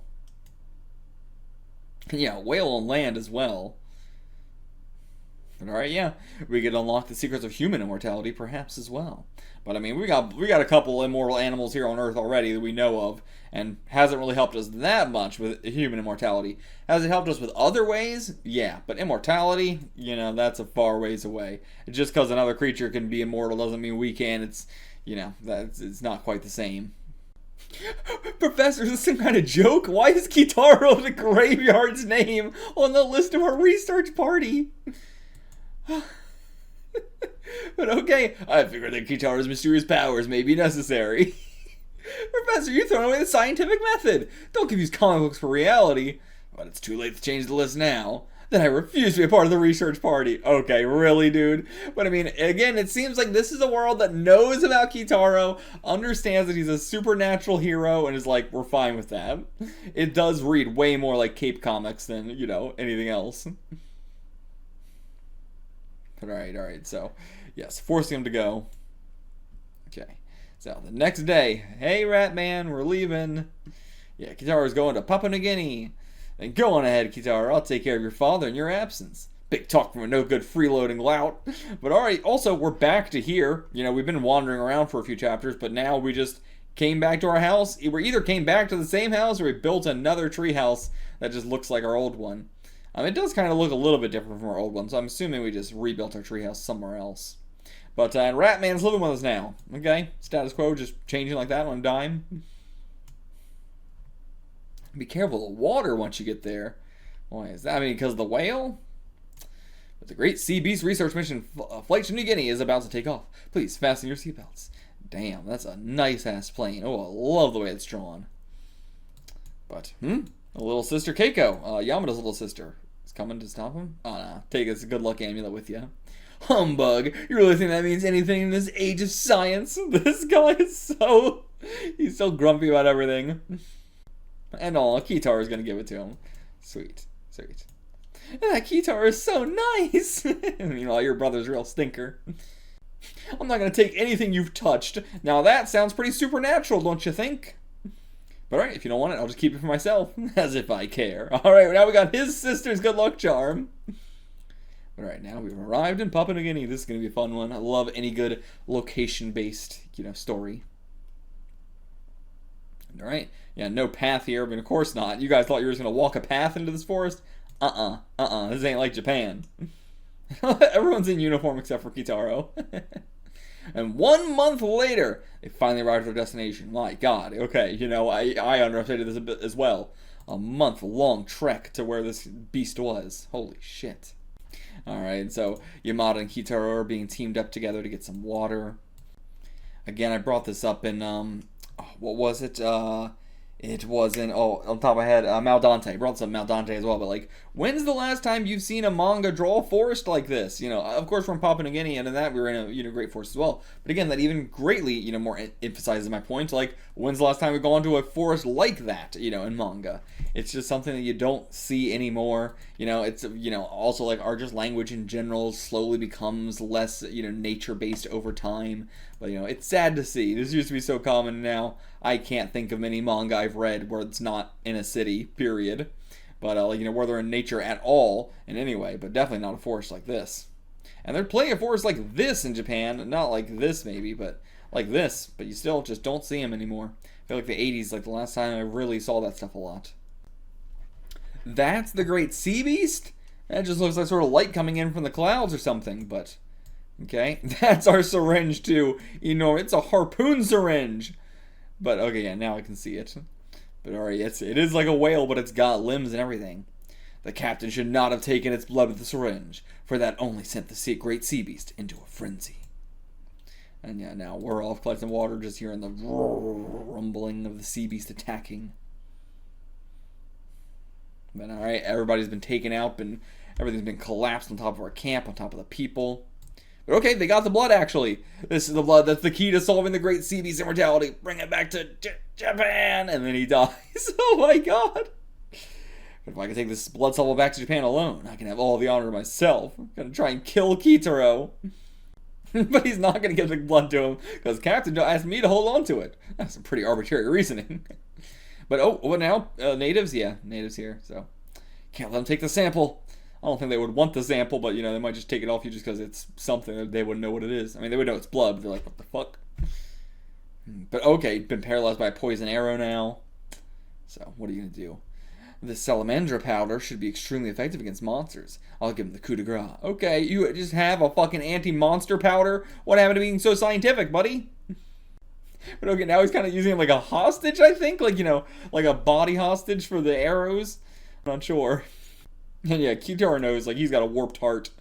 He knows that. Alright, that's the end of that chapter. Next chapter.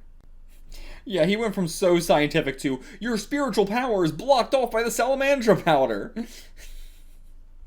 But yeah, this guy's got a wicked heart for sure. And alright, here's all the islanders. And he's gonna leave Kitaro for dead there. But, I mean, we don't even know what happened to the Great Sea Beast either. It's been a whole month. Been roaming the mountains of Papua New Guinea the whole time.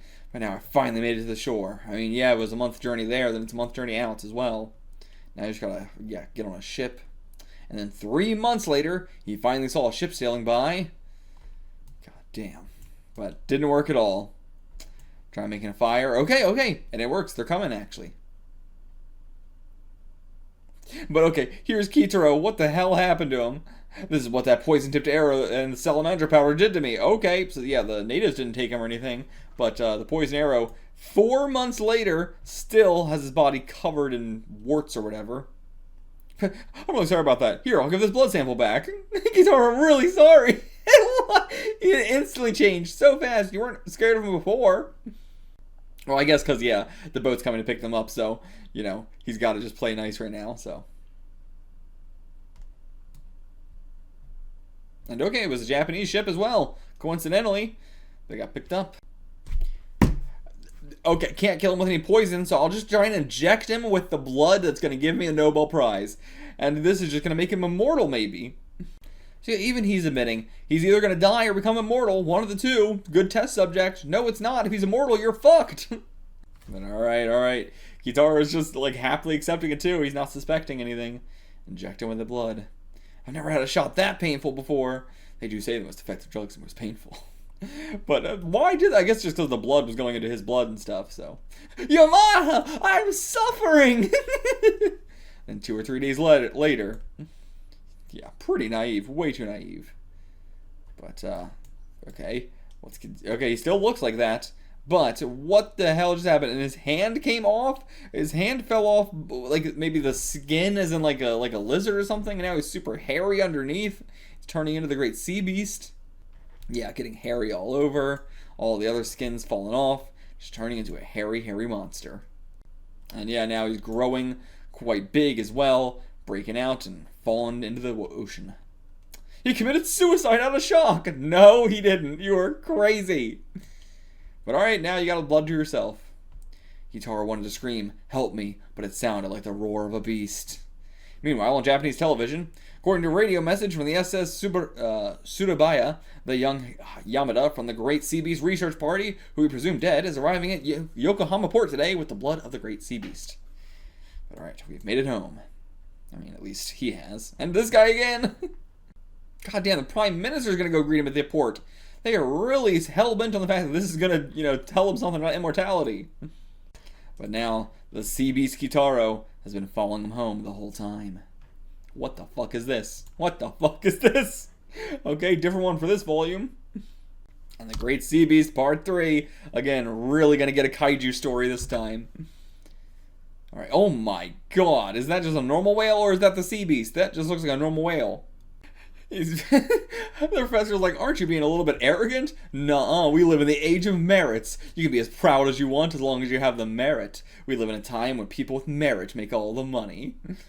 But, that is kind of true, it's despite being very capitalistic at this time as well, like, all these times, like, it is now. But, now we're in late stage capitalism. This is early stage capitalism where it is not a meritocracy, but it's closer to something like that, You could get a job if you're really good at a job. Now, you can't really get that. It's not about merit. It's not about how good you are at the job. It's just about arbitrary bullshit. But, he's spitting some facts, but, of course, he didn't do any of the fucking merit here. And okay, yeah, Rat Band tries to get some information, but nope, he just leaves, doesn't give him any information, just says, Kitaro's dead, bye. Alright, breaking news. Appears to be some kind of giant monster that surfaced near the Izu Archipelago, and is approaching Tokyo at drastic speeds. All ships cruising in the area, please take sufficient caution. Alright, gonna get a lighthouse attacking scene, hell yeah, always a classic. And get my camera! Good God, this thing is truly maybe like one of the biggest kaijus I've seen, of this time period. Like, I've watched pretty much every kaiju movie that's been made up until 1966. I'm around 1966, which is also actually exactly where this came out. We're in the middle of 1966. And I've not seen a kaiju this big. Not this big. They're actually surprisingly so much smaller than you would expect them to be. Damn, the lighthouse guy actually wired in the photo of him. Good. Hell yeah, that guy did some work. Yeah, this thing is 5 times the size of a whale as well. And yeah, must be. Kitaro came back to take vengeance on me. But yeah, they don't want to destroy it, because they want the blood. But this guy's like, he knows it's the second one, it's not the actual Zeochronodon. Or Zeochronodon, which, what is the Zeo for again? I'm not sure, but then Chronodon would be like time, whatever Don is, like a dinosaur essentially thing. But I'm not sure exactly what all those suffixes or prefixes mean, but maybe let me look it up. Okay, actually, Zeo is boiling with heat, like boiling anger, love, zeal, something like that. Okay, not what I was expecting. I thought it was like an animal thing. Okay, the Odon actually is just tooth. It has to do with the teeth of the animal. Okay, not what I was expecting at all. But, okay, so, like, boiling water time toothed monster. Okay. I do appreciate these guys are like, I'm not sure if we should kill monsters on first sight. Still using the term monster for it, too. But yeah, we could use it. Yeah, I can't have you trying to force your humanism on monsters. We must kill anything that poses a threat to human lives as soon as possible. What do you think, Chairman? Okay, I agree with your opinion. But didn't you say the Great Sea Beast was immortal? I mean, immortal means multiple things. Immortal doesn't mean can't be killed. Alright, sending jet planes after it. I mean, after Kitaro. Yeah, he wanted to shout stop, but it only came out as a roar. What a cruel irony. Yamada was welcomed as a hero while I'm welcomed with bombs. Is that irony? I'm not sure that's irony. Okay, he tries to escape to the seabed now. Oh, I do love this design. Really cool. But alright, ran away. And it seems like, yeah, the self-defense forces did it. I mean, like, it doesn't seem like it. That is literally what happened. Oh yeah, his sister with the amulet. Yeah, I never took it. But I gave it to Kitaro. Kitaro's got sticky fingers. He must have kept it. Kitaro's not that kind of guy. I love that these people, everyone in Japan just seems to know, what kind of guy Kitaro is, the fact that he's got powers, the fact that he's a hero. They just know everything about him. You've always been jealous of Kitaro's supernatural powers, haven't you? You really think a genius like me would give the supernatural a second thought? You 100% did. Then why'd you research the effects of salamander powder on monsters for so long? You really started to annoy me. If you don't need anything, get out of my room. Dude, you're like fucking 30. And then it was pitch black that night. And the monster landed in Tokyo once more. This time he landed near Yamada's house. Okay, and the spotlight's on him, people running away. But yeah, he's coming to take revenge on you after all. And okay, yeah, now that he's in downtown, can't fire the missiles at him. Oh, great cityscape here. Oh, love this. Love this look. Very nice. Yeah, looking right at you. He just pursued Yamada without giving the crowd a second thought. Only Yamada. That's all he cares about. And okay, they actually do. They manage to lure him into the cannons. Gets hit by the cannons. Damn, Kitaro's going through it.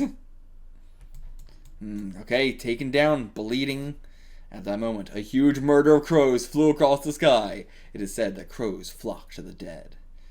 Okay, Kitaro seems down for the count right now.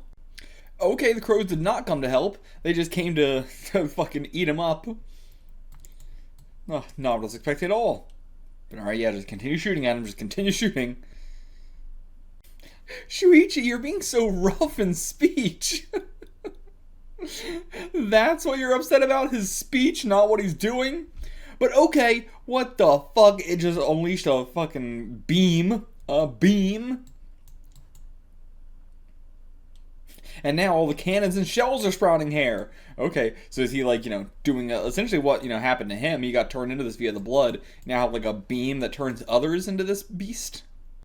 Oh boy. Oh boy, he's made himself to a big giant building. I don't even know what kind of building this is, but it's sort of like stocks exchange sort of thing, it seems. I don't know. But, is he gonna destroy it, or is he gonna just walk past it normally? I better just let my father know what I've turned into and then leave. Okay? Yeah, he's not looking to destroy anything. He's making his way through the town without actually destroying anything.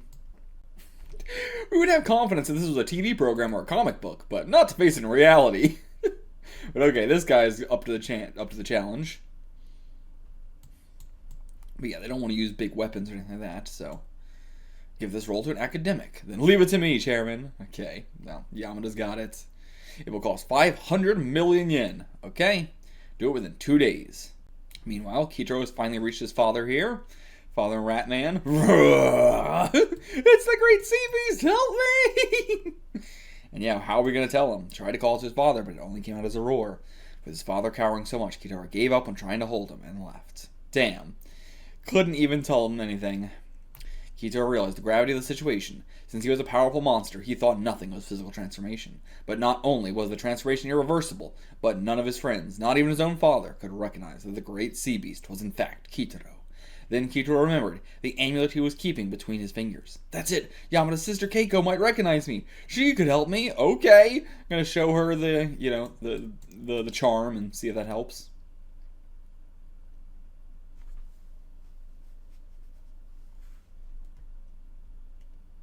And yeah, the relationship between his brother and sister also so fucking 60s kaiju stuff as well. This is the kind of human plot we get in like every goddamn kaiju thing. Okay, he's just gonna actually throw it in there. I thought he was gonna like hold it to show or something like that, but no, he's just gonna throw the amulet in there. You can find these amulets anywhere. Does that mean the sea beast is Kitaro? No! I mean, yeah, that's a crazy leap in logic. There's no universe in which I would ever have made a connection between the wallet got thrown into the window, and so that means that this thing is Kitaro. I would assume Kitaro threw it through the window, or this thing ate Kitaro. But, like, you know, if it was, like, holding it and doing this, then I'd go, like, okay, that's Kitaro. But it throwing it through the window, no universe in which I'm gonna, like, figure out that's Kitaro. Okay, Mom just comes in here. Did I hear you two say Kitaro of the graveyard? What? Know him? That doesn't begin to cover it. What? He helped me out when I was struggling to put you two through school. And remember when I came down with a fatal illness 2 or 3 years ago and not even the doctors could cure? Kitaro saved me with some mysterious ways back then, too. God damn, okay, everyone in this fucking world owes shit. He's truly Spider-Man. I don't think I've seen people this connected to a hero since, like, fucking Spider-Man. Everybody loves him and everybody's got a story being saved by him. But okay, I haven't told anyone about him because he told me not to. Why would he say that? Meanwhile, Yamada completed the robot he would use to defeat the Great Sea Beast. So okay, you just create a big giant robot to fight it. Alright, and the big general guy is going to be, unless this is Yamada saying that, I can't tell, like, which one of these is saying it, but one of these two is saying it. I'm the only one in the wide world who knows how to control it. I suppose it's got to be Yamada, but he doesn't have his mouth open, so. I know it's not a thing that every mangaka does, but it still trips me up whenever there's a character talking it doesn't have their mouth open. And okay, it does look like Yamada is going to be the one inside it. Uses its own big beam, but what is this beam going to do? Is it just light? It might have just been light, but okay, time for some rock'em sock'em fighting. But okay, it seems like the conversation we're having with the mother is actually away from Yamada. So, like, Yamada's not actually hearing any of this. But anyway, she's telling the mom, like, by the way, Kitaro transformed into the Great Sea Beast. Or this is a... Huh. Because she's like, oh, well, Shuichi hid it somewhere. But, like, how would he have hid it? Like, let me go back.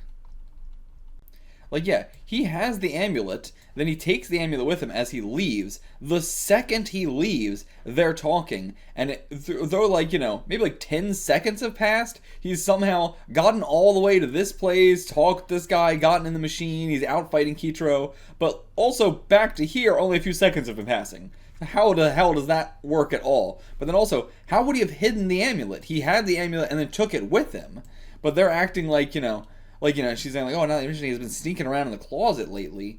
I don't know, this doesn't make any damn sense. But either way, he's got the Kitaro's vest and the amulet there. The building is collapsing, but that's not important right now. Shuichi's making a big mistake. It's not the fact that we're about to die that's the big problem. It's the fact that my son is making a mistake. But he is biting his damn head off. Stop it, you two. How are you watching this? How are you even seeing this? Where are you? Where are these two? Where is the house at or something? Is it like up here or something? That's where their house is? I don't know, because we saw their house before. But, okay, I don't know, but somehow they're watching this. Okay, now it's grabbed them? What? When the hell did this happen? Like, I guess it had to be between this panel and this panel. They were grabbed somehow. Or did they walk up to the Tokyo, like, Sky Tower or Sky Needle or something? But again, we're not seeing him here either. So, where the fuck did he get them? What? I feel like this, you know, in between last chapter and this chapter, I don't understand. The writing went to shit. Alright, now we're going to use our breath on this monster to make it all hairy. And he was saying he made it indistinguishable from the Great Sea Beast. I don't see how. I'm not sure how anybody's looking at the monster he made and going, that looks like the Great Sea Beast. But, considering we said that, and now we're going to make it all hairy, it's, again, doesn't look anything like us, but in universe, it's supposed to look exactly like the Great Sea Beast. So, people are going to, like, confuse it and be like, oh, that's the Great Sea Beast. We have to take down that instead. And then Yamada's going to get killed. This is exactly why I gave this robot scissors for hands. Okay, to cut off all the hair, I see. So, never mind then. Never mind. The next day, Kitaro found an uninhabited island and rested to heal his wounds. He was discovered by a self-defense force helicopter, but it left without opening fire on account of the two humans. And then meanwhile, Yamada came under fire. Yeah, used millions of yens only to let it... You used millions of yen only to let the Great Sea Beast go. And that's not just the money and that's not just the money for the Steel Sea Beast. There's the structural damage too, which, yeah, the Great Sea Beast wasn't doing at all, but Yamada caused a lot of structural damage. But okay, so he's not saying that the Great Sea Beast took his mother and sister, because then they'll be like, oh, the Great Sea Beast kidnapped your mother and sister? Well, then you must be evil. What? What? But yeah, it was like, the general's not saying, well, with the 2 women held captive, who we know are working with the Great Sea Beast, or anything like, it doesn't seem like they believe these 2 women are working with the Great Sea Beast, but Yamada thinks, well, if they know it's my mother and sister, then they're gonna be like, oh, then they're clearly working with the Great Sea Beast.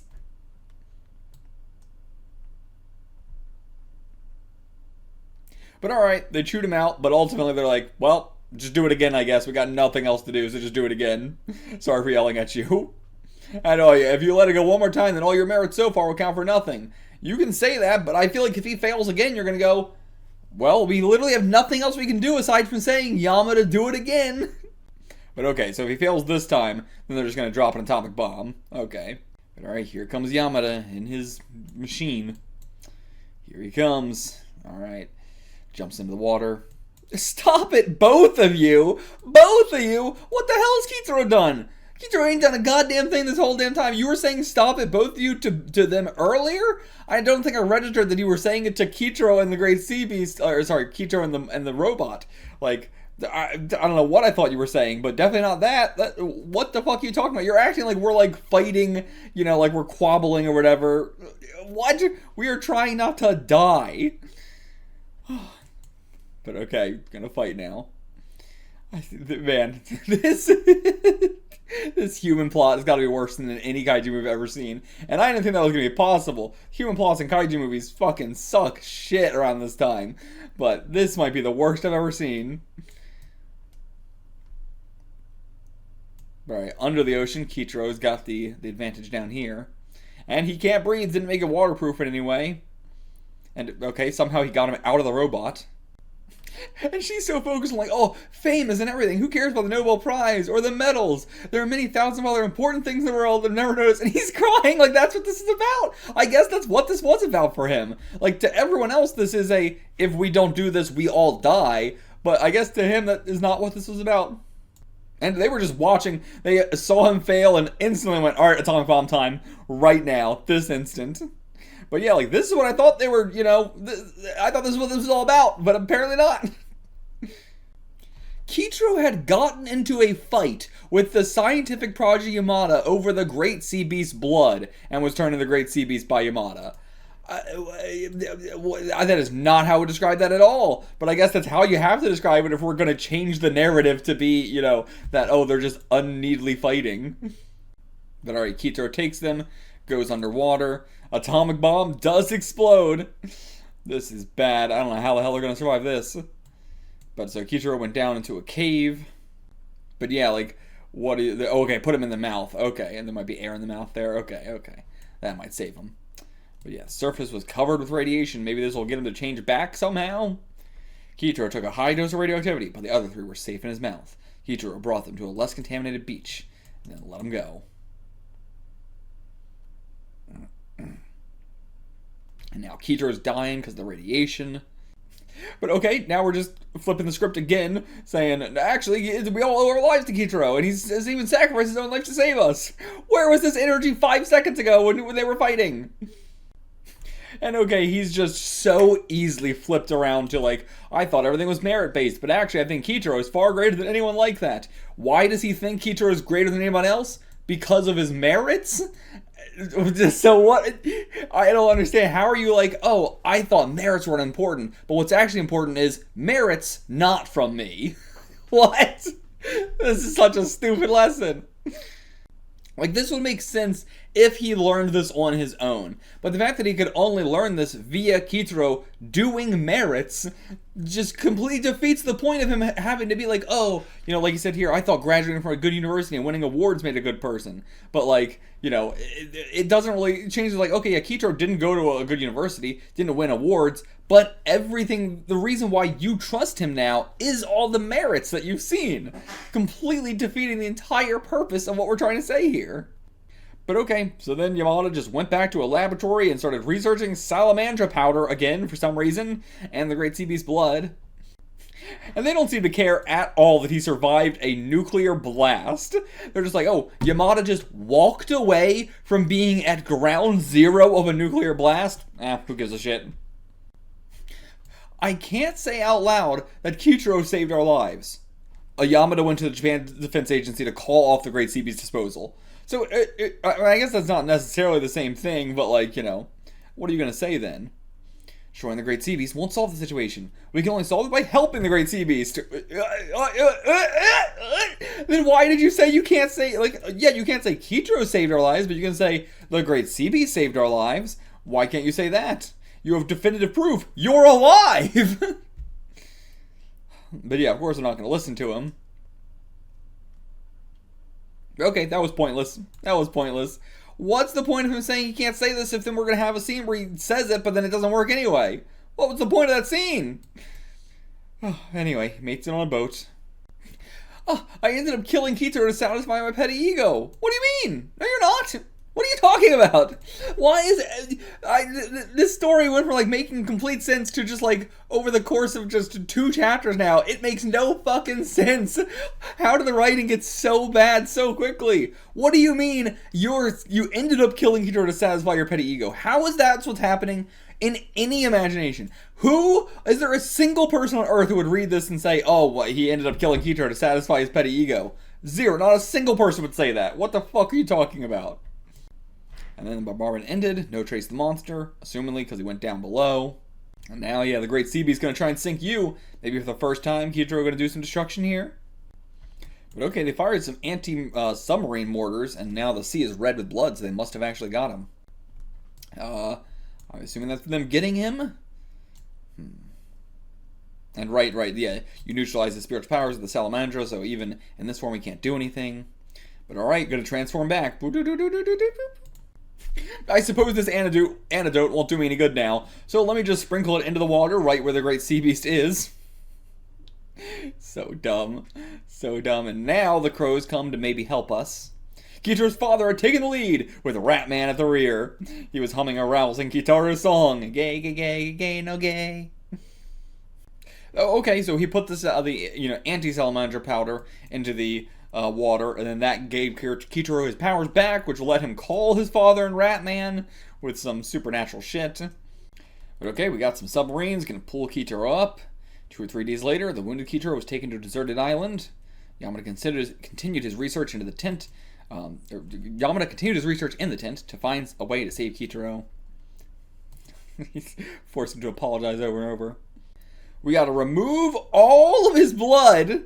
We have to remove all of his blood, separate it, and then inject Kitaro's blood back into the Great Sea Beast, who I assume they're saying, Kitaro the Great Sea Beast, not the original one. Which, we didn't do anything with the original one either.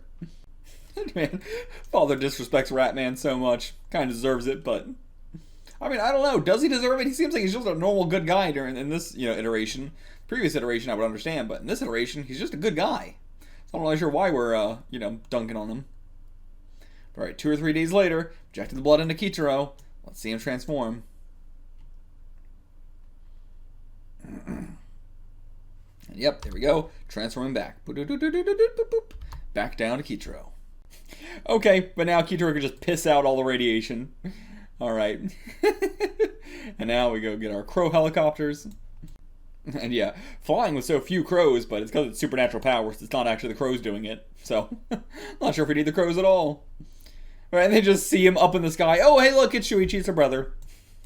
So uninvested, or like so what am I trying to say? So unconcerned. I've been a bad boy. Yeah, we've already taught him his lesson. Okay. I'm sure he'll be a new man from now on. Alright.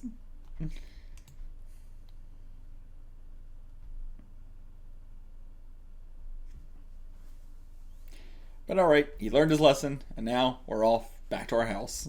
The gay song resounded at Kitaro's house all night. Okay, where the hell are we? This is an old building, said to be built in the first year of the Meiji era.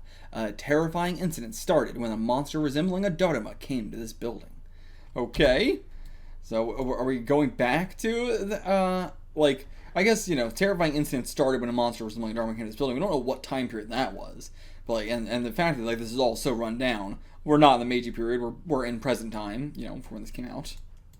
Pardon me, I'd like to borrow an office. What? At this building?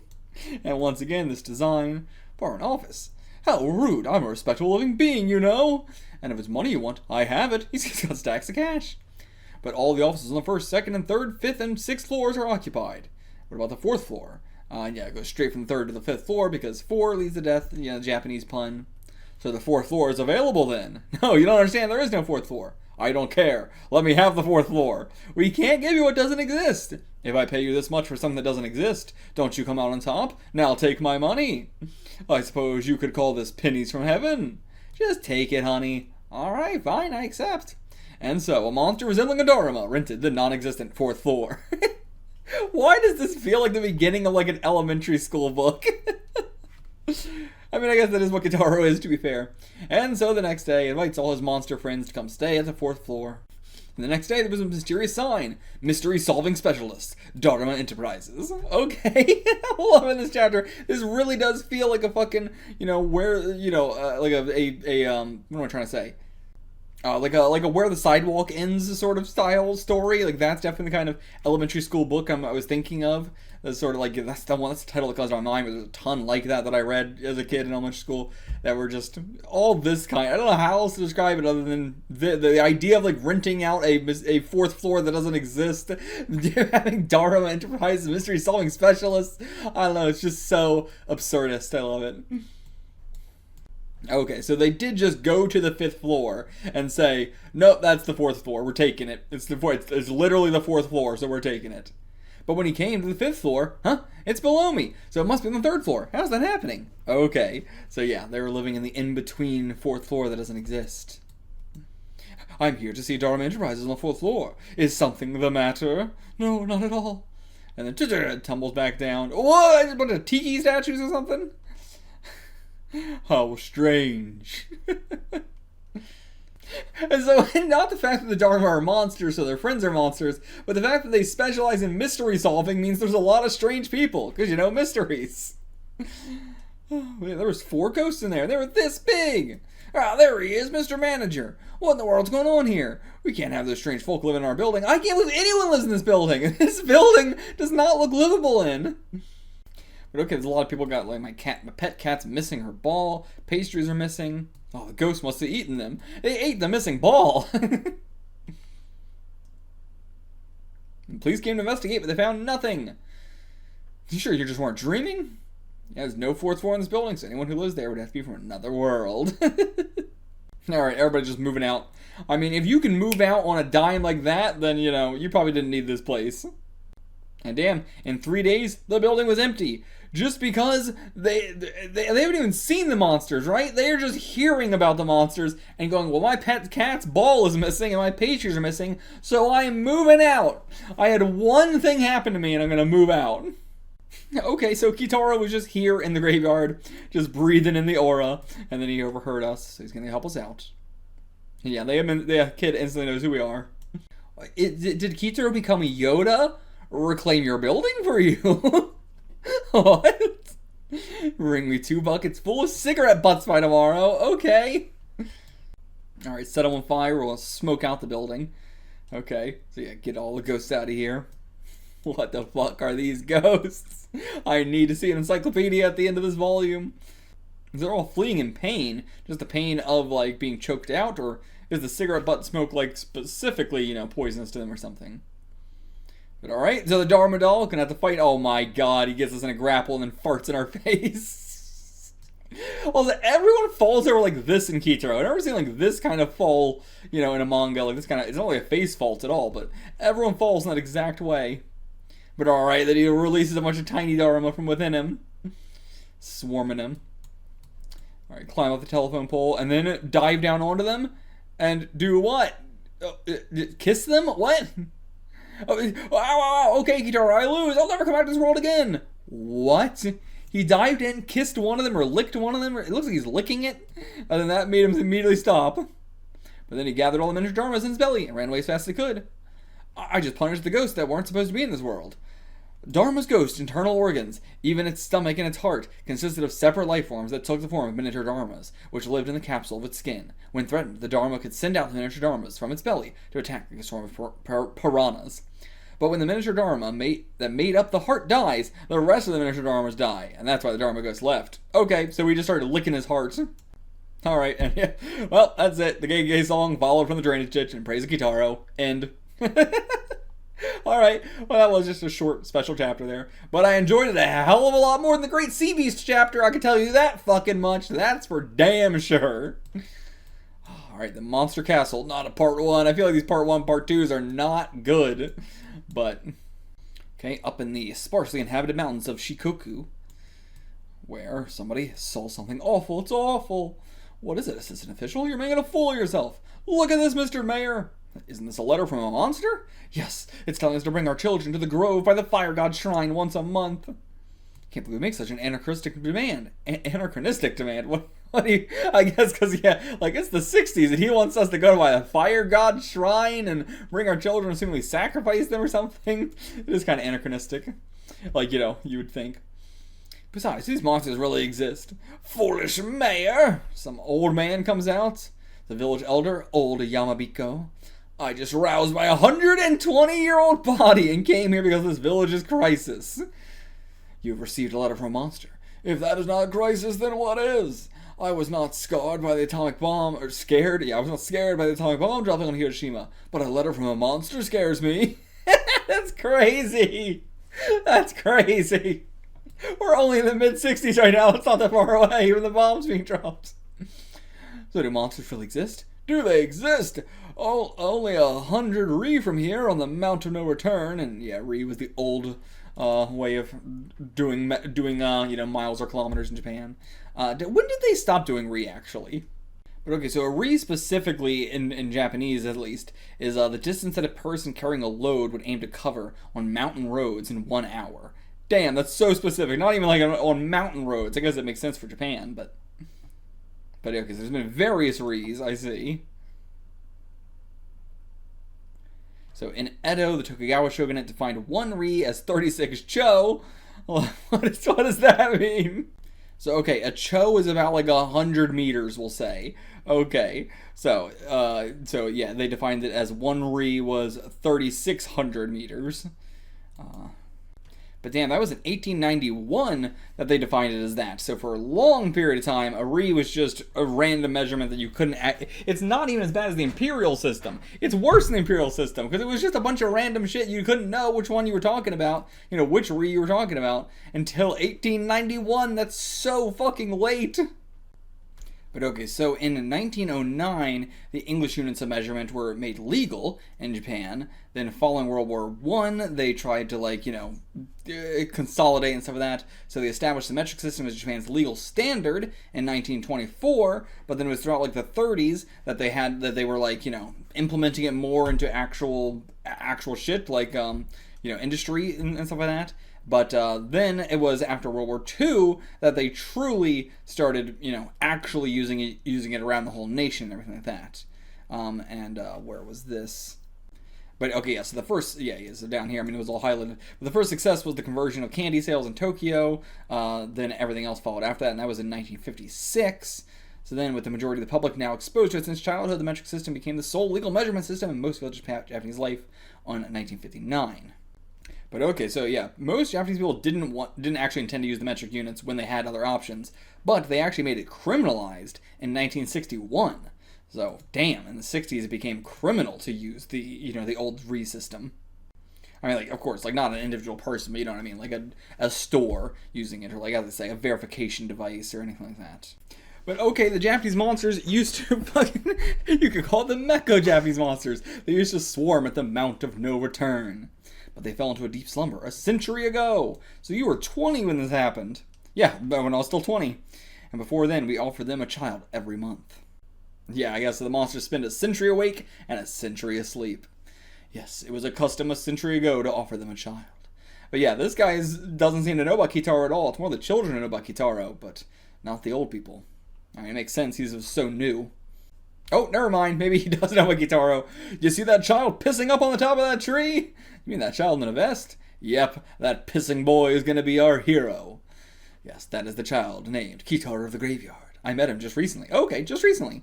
I mean, all things considered in terms of your life, I guess it was very recent, no matter what. His spiritual power is nothing to be trifled with. Why don't we give him the title of Honorary Villager and ask for his cooperation? Alright. I love that we're giving him the honorary title of Temporary Villager. This is sort of like as payment. They say humans can't understand monsters without first living 300 years. Well, he's halfway there. But yeah, I can't have our children killed one by one every month. I understand, mister. I'm not saying I'll go exterminate them, but I only ask because I could lose the battle if I don't know the monster's name. Yeah. But yeah, so he's aware of this monster, but doesn't know its name or anything like that. Shall we use my granddaughter as bait? Jesus Christ. Let me handle this affair. You're not handling it. Your granddaughter is. Do we need to use the granddaughter as bait if Kitaro's going to go? He's already a child, right? Like, he's the bait. But alright, before long, the day came. Alright, hides in the bushes, and now put the fucking granddaughter out there. Oh my god. Why are we not just using Kitaro as the bait? But okay. Kitaro hid in the nearby field and waited. Jesus Christ. Creepy. Creepy. But alright, here they come. Oh, it's just Ratman. Already terrified though. I'll be taking that girl now. What? Yeah, Ratman was the monster? Show some respect when you're talking to me. Now, come here, little girl. Okay, so you are an asshole. Like, he's been just a normal, nice guy up to this point, but... I'm sorry about the Kitaro, but I was born with bizarre tastes. Serving bizarre things is the only thing that makes my life worth it. Serving bizarre things? What does that even mean? I guess, are you serving the monster or something? I don't know, but he slapped us into a rock as well. Jesus Christ. Alright, what the fuck? Snake tongue after his ass. What the hell? I've been keeping a snake in my stomach these days. What the fuck? Kitaro, you're so weird. Alright, so Master Wad is the guy we're gonna fight here. Isn't that a commercial by some hot water bottle company? No, I guess not, but keep your eyes open. Look over here. That's Wad. Oh my god, what the fuck? I don't like this mustache. These eyes going in different directions. Big old bump on the head. That's just one giant head. Is that all? Alright, Master, give him a taste of your best shot. Okay, it looks like a wisp. What is this? What is this? What a dreadful thing it was. A blue wad the shape of a tire was following them. Okay. And it's gonna... Okay, it's all like mushy and like, I don't know, like flour or like bread sort of dough. Oh, I guess it's a wad. It sticks to your body like glue, blocks off everything from your eyes to your mouth to your pores. So yeah, it just suffocates you.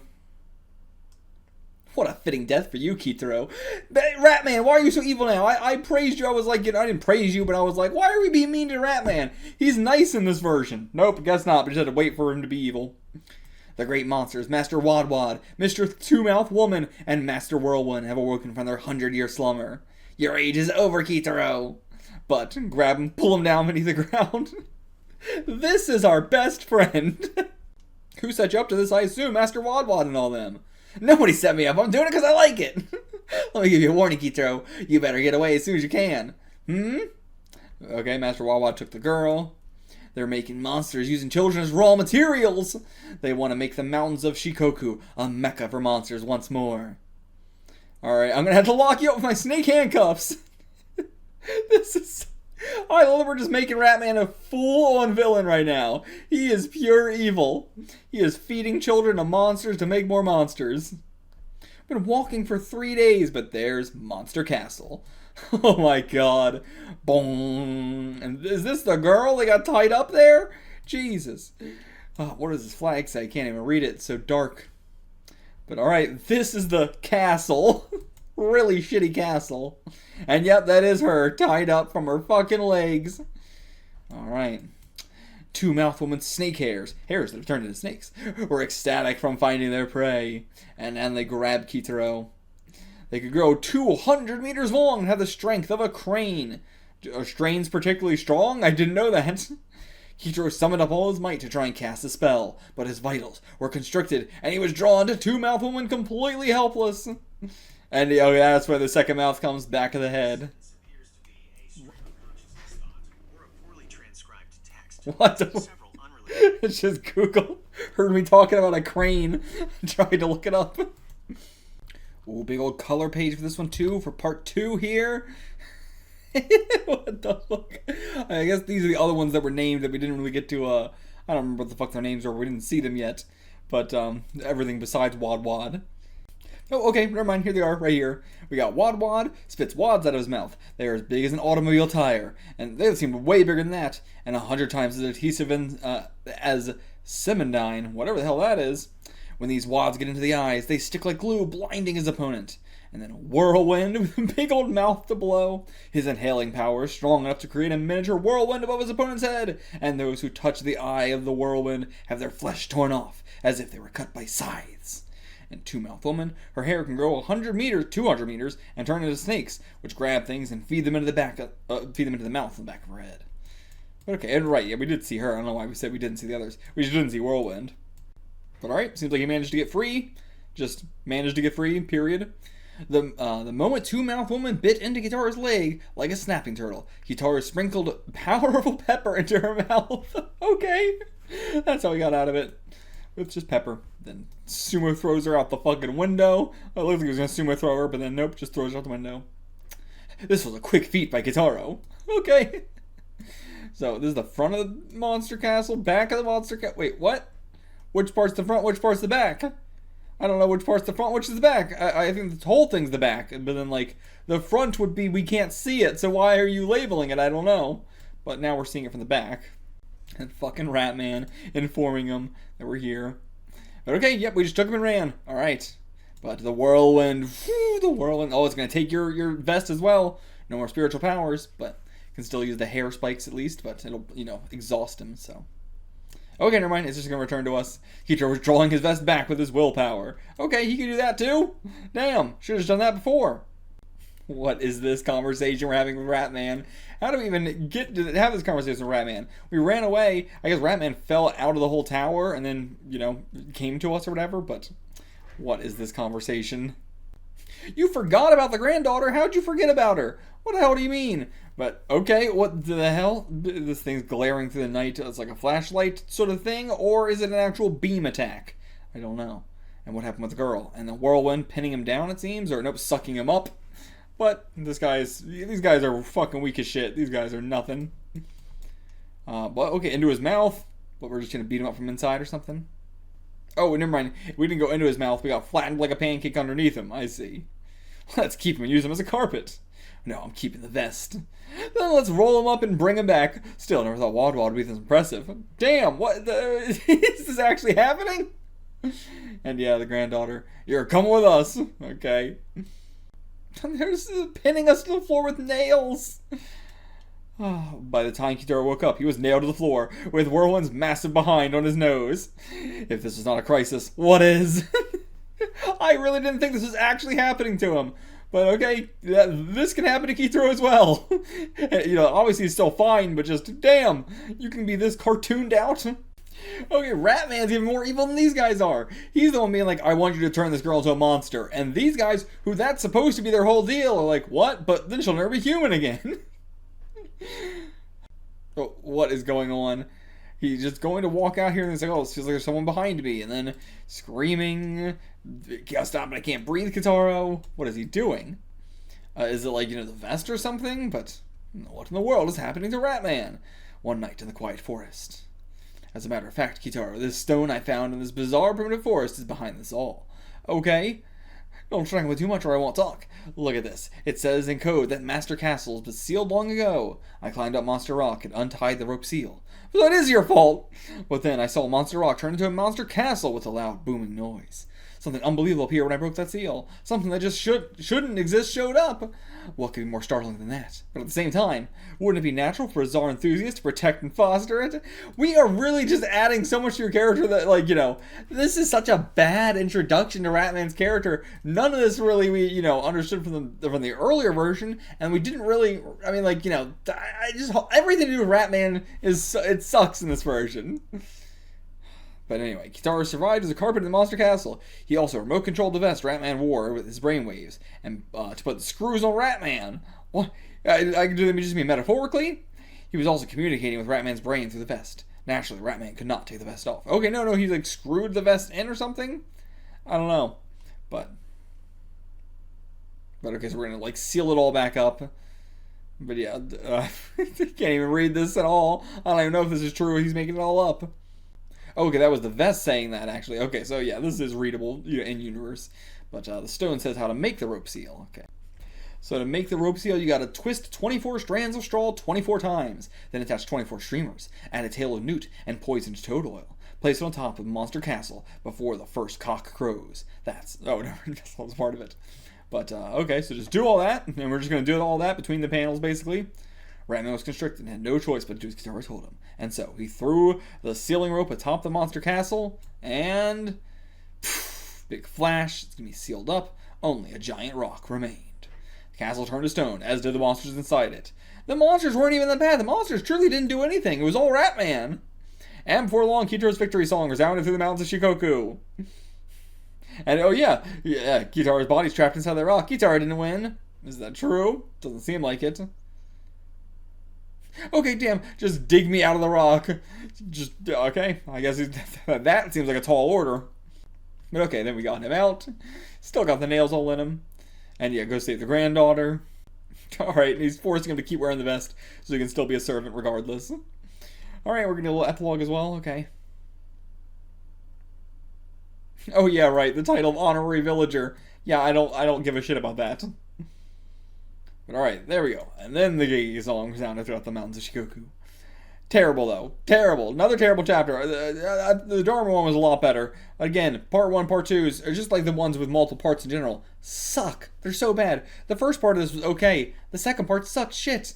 But, like, man, I really am not a fan of Ratman. Really not a fan of him. I loved him in the first one. I thought he was going to be a great reoccurring character. But seeing him in this, he fucking sucks. But okay, last one here, because these suck, so I think I'm going to stop after this one before we get into another big, like, saga, it seems like. Old Man in the Mirror. Okay, this one is also a special bonus chapter, again, as well. So, you know, from one of the monthly editions instead of the weekly editions. So, hopefully this one will be good, because the Daruma one was good as well. I tend to like the special chapter ones a lot more, because they're more standalone, so. These are the mountains of the Nara Prefecture, where it is said the Old Man in the Mirror lives. Okay, and they got a little thing to ring-a-ding-ding him up. Okay, so Kitaro is here in a random house in a random village, and he is, you know, where only ghosts are said to be here. He goes to sleep, and then something falls on him. What was it? Oh, okay, we can't see it, but it's invisible. Restraining a monster, but there's nothing there. I feel someone, though. Ouch! An invisible man, ooh. And it's shaped just like a human. Seems to be a girl, too. But okay, yeah, so what, are you Invisible One? What the hell's going on here? Okay, Invisible One came to us to ask for something. But a monster asking me for a favor? Yeah, it's normally the humans who do that. The Old Man in the Mirror stole my image. Okay, the Old Man in the Mirror stole my image? What? Not like you traded places, but he stole your image? What? Okay, so the Old Man in the Mirror is a perverted monster. Always like playing pranks on pretty women. So please take my image back. Okay, yeah, isn't your job to defeat evil monsters? Alright, let's go do it. Right, his little antenna to look for monsters. Right. Alright, yeah, what kind of monster is this guy? It seems like, you know, a mirror monster is the best way to describe it.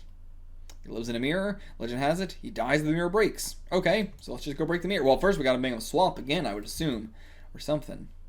But okay, here he is looking into the mirror and saying you're as pretty as ever. So like to himself he looks like the girl, but not to other people. What's the point? Okay, never mind. I was gonna say what's the point of that, but no, he's like he literally stole her image and trapped it inside a mirror. Okay, I see. But he's just like he's not a mirror. He's not a mirror monster. He's a monster that uses mirrors. Okay, but he can join her in the mirror. It seems. Yep, he can. Okay. So then, yeah, once he's in the mirror, break the mirror and he dies, but we gotta get her out first. And did he take off his clothes? No, okay, that's just extra clothes hanging there. Okay, he is friends with some other monsters. Snakebone Hag, Danzaburo the Raccoon Dog. But nope, it's Kitaro of the Graveyard. Okay, and then he just throws us into the mirror. Well, that actually helps us out a lot, because I'm not sure how we'd enter the mirror otherwise, but Because the old man in the mirror could enter the mirror freely, he had no true form, only appeared to have one. That is why Kitaro tried to beat him, or cast a spell on him, and had no effect. Oh, that's what he was trying to do here? I guess he tried to tackle him and just went straight through him or something? I didn't realize what was going on there. But, okay. And then he leaps in as well. Is Dad going to go in, or is he just going to watch from outside? And yeah, he's fully tied up and everything. And right, so just his image went in there, but Kitaro is still out here actually as well. You're going to destroy the mirror? I don't know if that's going to work. I don't know. I thought that was just to kill the old man. Yeah, just like what Dad says. That may kill the old man in the mirror, but what'll happen to your image? Yeah, what do we do then? And he's going to grab Dad as well. He's trying to. Just when the old man in the mirror caught the eyeball, the invisible Kitaro attacked him. But then, a strange substance came out of the old man in the mirror's mouth. Looks like a wisp or something. The instant Kitaro jumped at the old man in the mirror, the ghost flew out of the old man's body and escaped. In other words, the old man was just an assumed form. Okay? That's what that means? That's what that means? When the ghost escaped, Kitaro entered the old man's body. Oh, okay. The mirror ghost naturally ran inside the mirror. Kitaro instantly destroyed the mirror with a rock. Why? I mean, I guess we're just hoping. I destroyed the old man in the mirror, and the girl's image should be back, just like mine. Real gamble there. And there goes the crickets and everything. Gay, gay, gay, gay, gay. But, okay, okay, weird chapter. You know what? That one was not better than the other ones. That one sucked as well. Kitaro in the Graveyard sucks as shit compared to just base Kitaro. Like, my god, this shit sucks. I hope Gay Gay no Kitaro ends up being a lot better, because Kitaro in the Graveyard sucks shit. And alright, let's finish up with some Yokai Glossary. We actually get to learn about some of the yokai here. Madama Oyaji, Kitaro's father, an eyeball that rolled from his own jellified corpse to Madama Oyaji, willed himself back to life so he could keep an eye on his newborn baby Kitaro, the last of the ghost tribe. He rides around Kitaro's empty eye socket and is always ready to lend a hand. Madama Oyaji is a scholar extraordinaire in all things yokai, with centuries of experience and contacts in the yokai world. He advises Kitaro on problems that inevitably arise and pulls the boy out of scrapes when Kitaro has gotten in over his head. Madama Oyaji likes nothing better than to kick back and relax, soaking in a teacup bath. I do find it so funny that like the official release is using the Japanese names, and the scanlation just goes with Father Eyeball or Ratman. I mean, we've seen Nezumi Otoko appear in other manga and stuff, and they always also say, like, oh yeah, it's Ratman from Gege Kitaro. Nobody calls him Nezumi Otoko. Half yokai, half human, all scoundrel. Nezumi Otoko, Ratman, is over 360 years old, and boasts that he has never seen the inside of a bathtub. His greatest weapon is his stench. His breath alone can knock you out cold. In spite of his tattered appearance, he claims to be a degreed scholar from Yokai University. Really? But I wouldn't trust a word he says. Deceitful, conniving, greedy, Ratman is also one of Kitaro's best friends, the kind of friend who would sell Kitaro out for the price of a candy bar. But despite Ratman's most Machiavellian machinations, he always seems to end up on the right side in the end. But yeah, interesting, because I didn't really catch that at all in the original version from the Kitaro Night Tales. But definitely seems to be the case here in Kitaro of the Graveyard. But we didn't really establish it very much. Like, Ratman is such a weird character because we didn't really establish him at all. He just kind of popped up. Lucien, a vampire from France, who came to test his powers against the famous Kitaro and sampled Japanese blood. Lucien takes his name from the Seine River that flows through Paris. Okay, cool. But, yeah, not much information there. Then the Yasha, a soul-swallowing night demon. Yasha is more than just a handsome face crowned with fine, flowing hair. His guitar and sweet voice charms the souls right out of children's bodies, like a Japanese Pied Piper. If you've ever seen the Yasha's true form, watch out. You'll find yourself in a hairy situation. But yeah, no, I was expecting to get a little bit more from these, but I feel like it makes sense. Like, you know, compared to these two, but these two are big major characters, so these can get a lot less. Then the Catmaster. Catmaster is a 1,200-year-old man who mastered the secret of immortality by separating his soul from his body. To protect his body, he hid it deep inside an ancient burial mound. His soul he placed inside of a cat, moving from cat to cat across the centuries to become a cat immortal.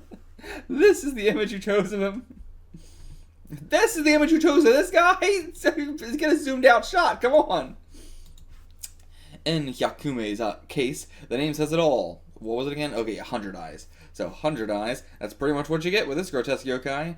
100 eyes only comes out at night, and with that many eyes, the sun is blinding, and it's hard to find sunglasses that fit. Bum, bum, bum, bum. This one didn't explain shit, just that he's got 100 eyes, that's it.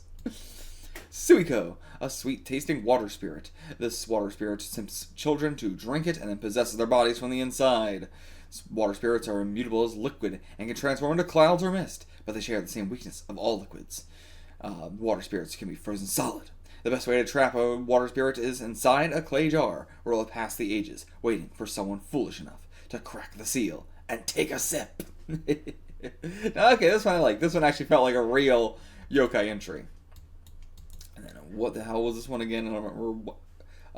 Kuketsuki, growing deep under the right, the vampire tree. Growing deep under the earth's surface, the vast blood-sucking tree called the vampire tree sends its spores to the surface to plant seeds in human bodies and feed off their blood. It has something in common with another bloodsucker. The vampire tree's name is a pun on the Japanese word for vampire. You're gonna explain? You're gonna explain what the pun is? No? Okay. The vampire tree is originally misidentified as a nobigari, a type of yokai that stretches when you look at it. But Kitaro soon discovers the truth. Okay, cool. So yeah, that's what the stretching thing going on was. Then Konaki Jiji, old man baby or something. Was that what it was? I don't remember. The body of a baby, face of an old man. Konaki Jiji is the Kitaro's most bizarre looking allies. Let me try and look up what his name translated to. Okay, Crybaby Geezer. So, body of a baby, the face of an old man. Crybaby Geezer is one of Kitaro's most bizarre looking allies.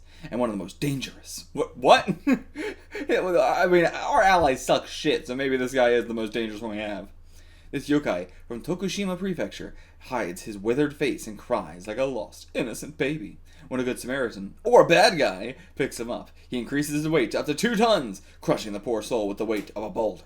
If you see a wailing baby where it shouldn't be, think twice before lending a hand, or at least check its face to ensure an old man isn't staring back at you. It's like so many Japanese yokai where the message is don't do a good thing.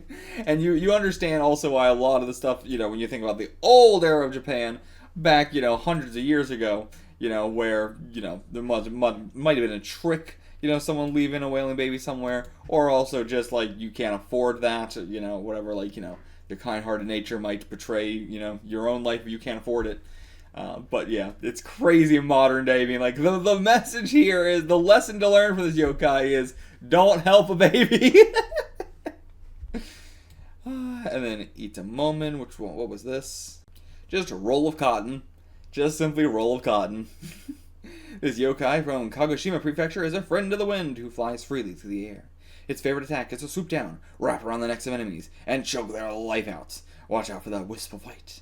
But roll of cotton is not entirely sinister. It's always there when Kitaro and his gang need a ride. Roll of Cotton's body is a single strip of cotton and impervious to most harm. In all the world, it fears only fire and scissors. But yeah, it's, it didn't really say, oh yeah, it can fly, Oh, I guess, never mind.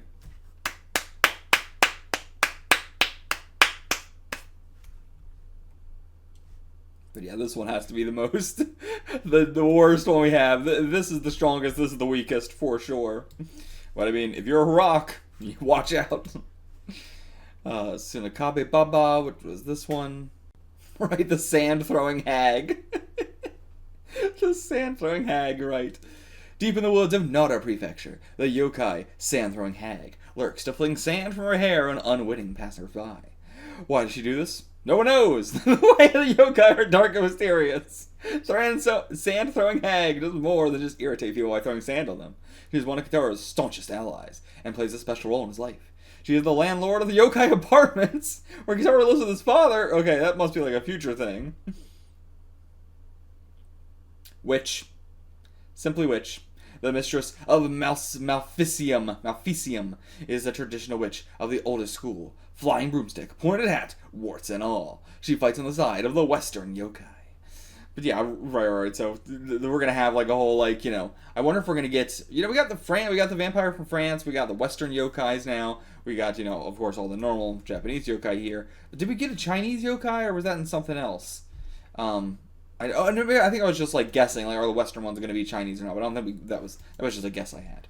But yeah, I didn't really think too much about it after like the initial thought. But like, yeah, we're gonna get some like factions going on. And then plaster wall. Is that what this one was? Yep, just plaster wall. Just plaster wall. If you're wandering the streets at night and suddenly find a wall in front of you that wasn't there before, a wall you can't seem to walk around no matter how far you go, you've probably just encountered the Yokai Plaster Wall! Hailing from Fukuoka Prefecture, Nurikabe Plaster Wall doesn't say much, but is one of Kitaro's biggest supporters. Kitaro brings him in whenever there's a sizable work to be done. Plaster Wall is both strong and flexible. He looks like rock, but he's actually made of blacktop tar. Oh, okay. I do love that, like, you know, this... all these yokai are just random fucking supervillains that you would find in Marvel or DC or whatever. I'm pretty sure Spider-Man has one. It's just the Wall. They're just all the lowest tier supervillains you could find. And that's our family. Then Dracula, another one of the Western ones, a monster that needs no introduction. This is the famous Transylvanian Count Dracula himself, a bloodsucker of high pedigree. But interesting, they didn't say like he's one of the Western ones. Then werewolf, widespread in European folklore, the werewolf transforms during a full moon to feast on human flesh. Although this werewolf seems more comfortable in a suit and tie than romping through the wilderness. Again, definitely the werewolf of London. But yeah, again, we brought up the whole like Western thing with the witch, but not with the rest of them. Then, Frankenstein's monster, one of the most famous monsters in the world, but he was never given a name. The monster was stitched together from corpses by Victor Frankenstein, and then brought to life through a mysterious process. Then, the Backbeard. The American yokai, Backbeard, is a giant eye with a body formed from shadow and smog. His massive bulk and clutching tendrils are only part of his horror. Do not look Backbeard in the eye. He can cause vertigo with a glance. Backbeard is the leader of the Western yokai, and one of Kitaro's most powerful enemies. Interesting also that, yeah, he's a Western one. Doesn't seem like a Western one at all. He's an American yokai? Never heard of this motherfucker in my life. Then Zeglodon. With the head of a whale, the body of a yeti, Zeglodon, also known as the South Sea Monster, is a legendary monster from New Guinea. Like many mythical yokai, the Zeglodon's body is said to grant immortality. However, that immortality comes at a price. And likewise, Kaiju Kitaro, the blood of the Zeglodon did not turn Kitaro immortal, just into a brainless giant monster built on destroying Tokyo. Almost as good, right? I mean, that's not true at all. That's absolutely not true. It didn't turn him into a brainless giant monster. He had a brain. He knew what he was doing. He wasn't hell-bent on destroying Tokyo. What are you talking about? That didn't happen at all. And then a Mega Zeglodon. In a country attacked by giant monsters as often as Japan, it only makes good sense to build a giant robot for defense. Or have they been attacked by other giant monsters besides the sea beast, Zeglodon? I don't know. The remote control of Mecha Zeglodon takes Kaiju Kitaro in one of the first giant robot versus monster battles in history. I mean, truly, yeah, it's not the first, but it's definitely one of the first. And then the Brigadoon effect, named after a folkloric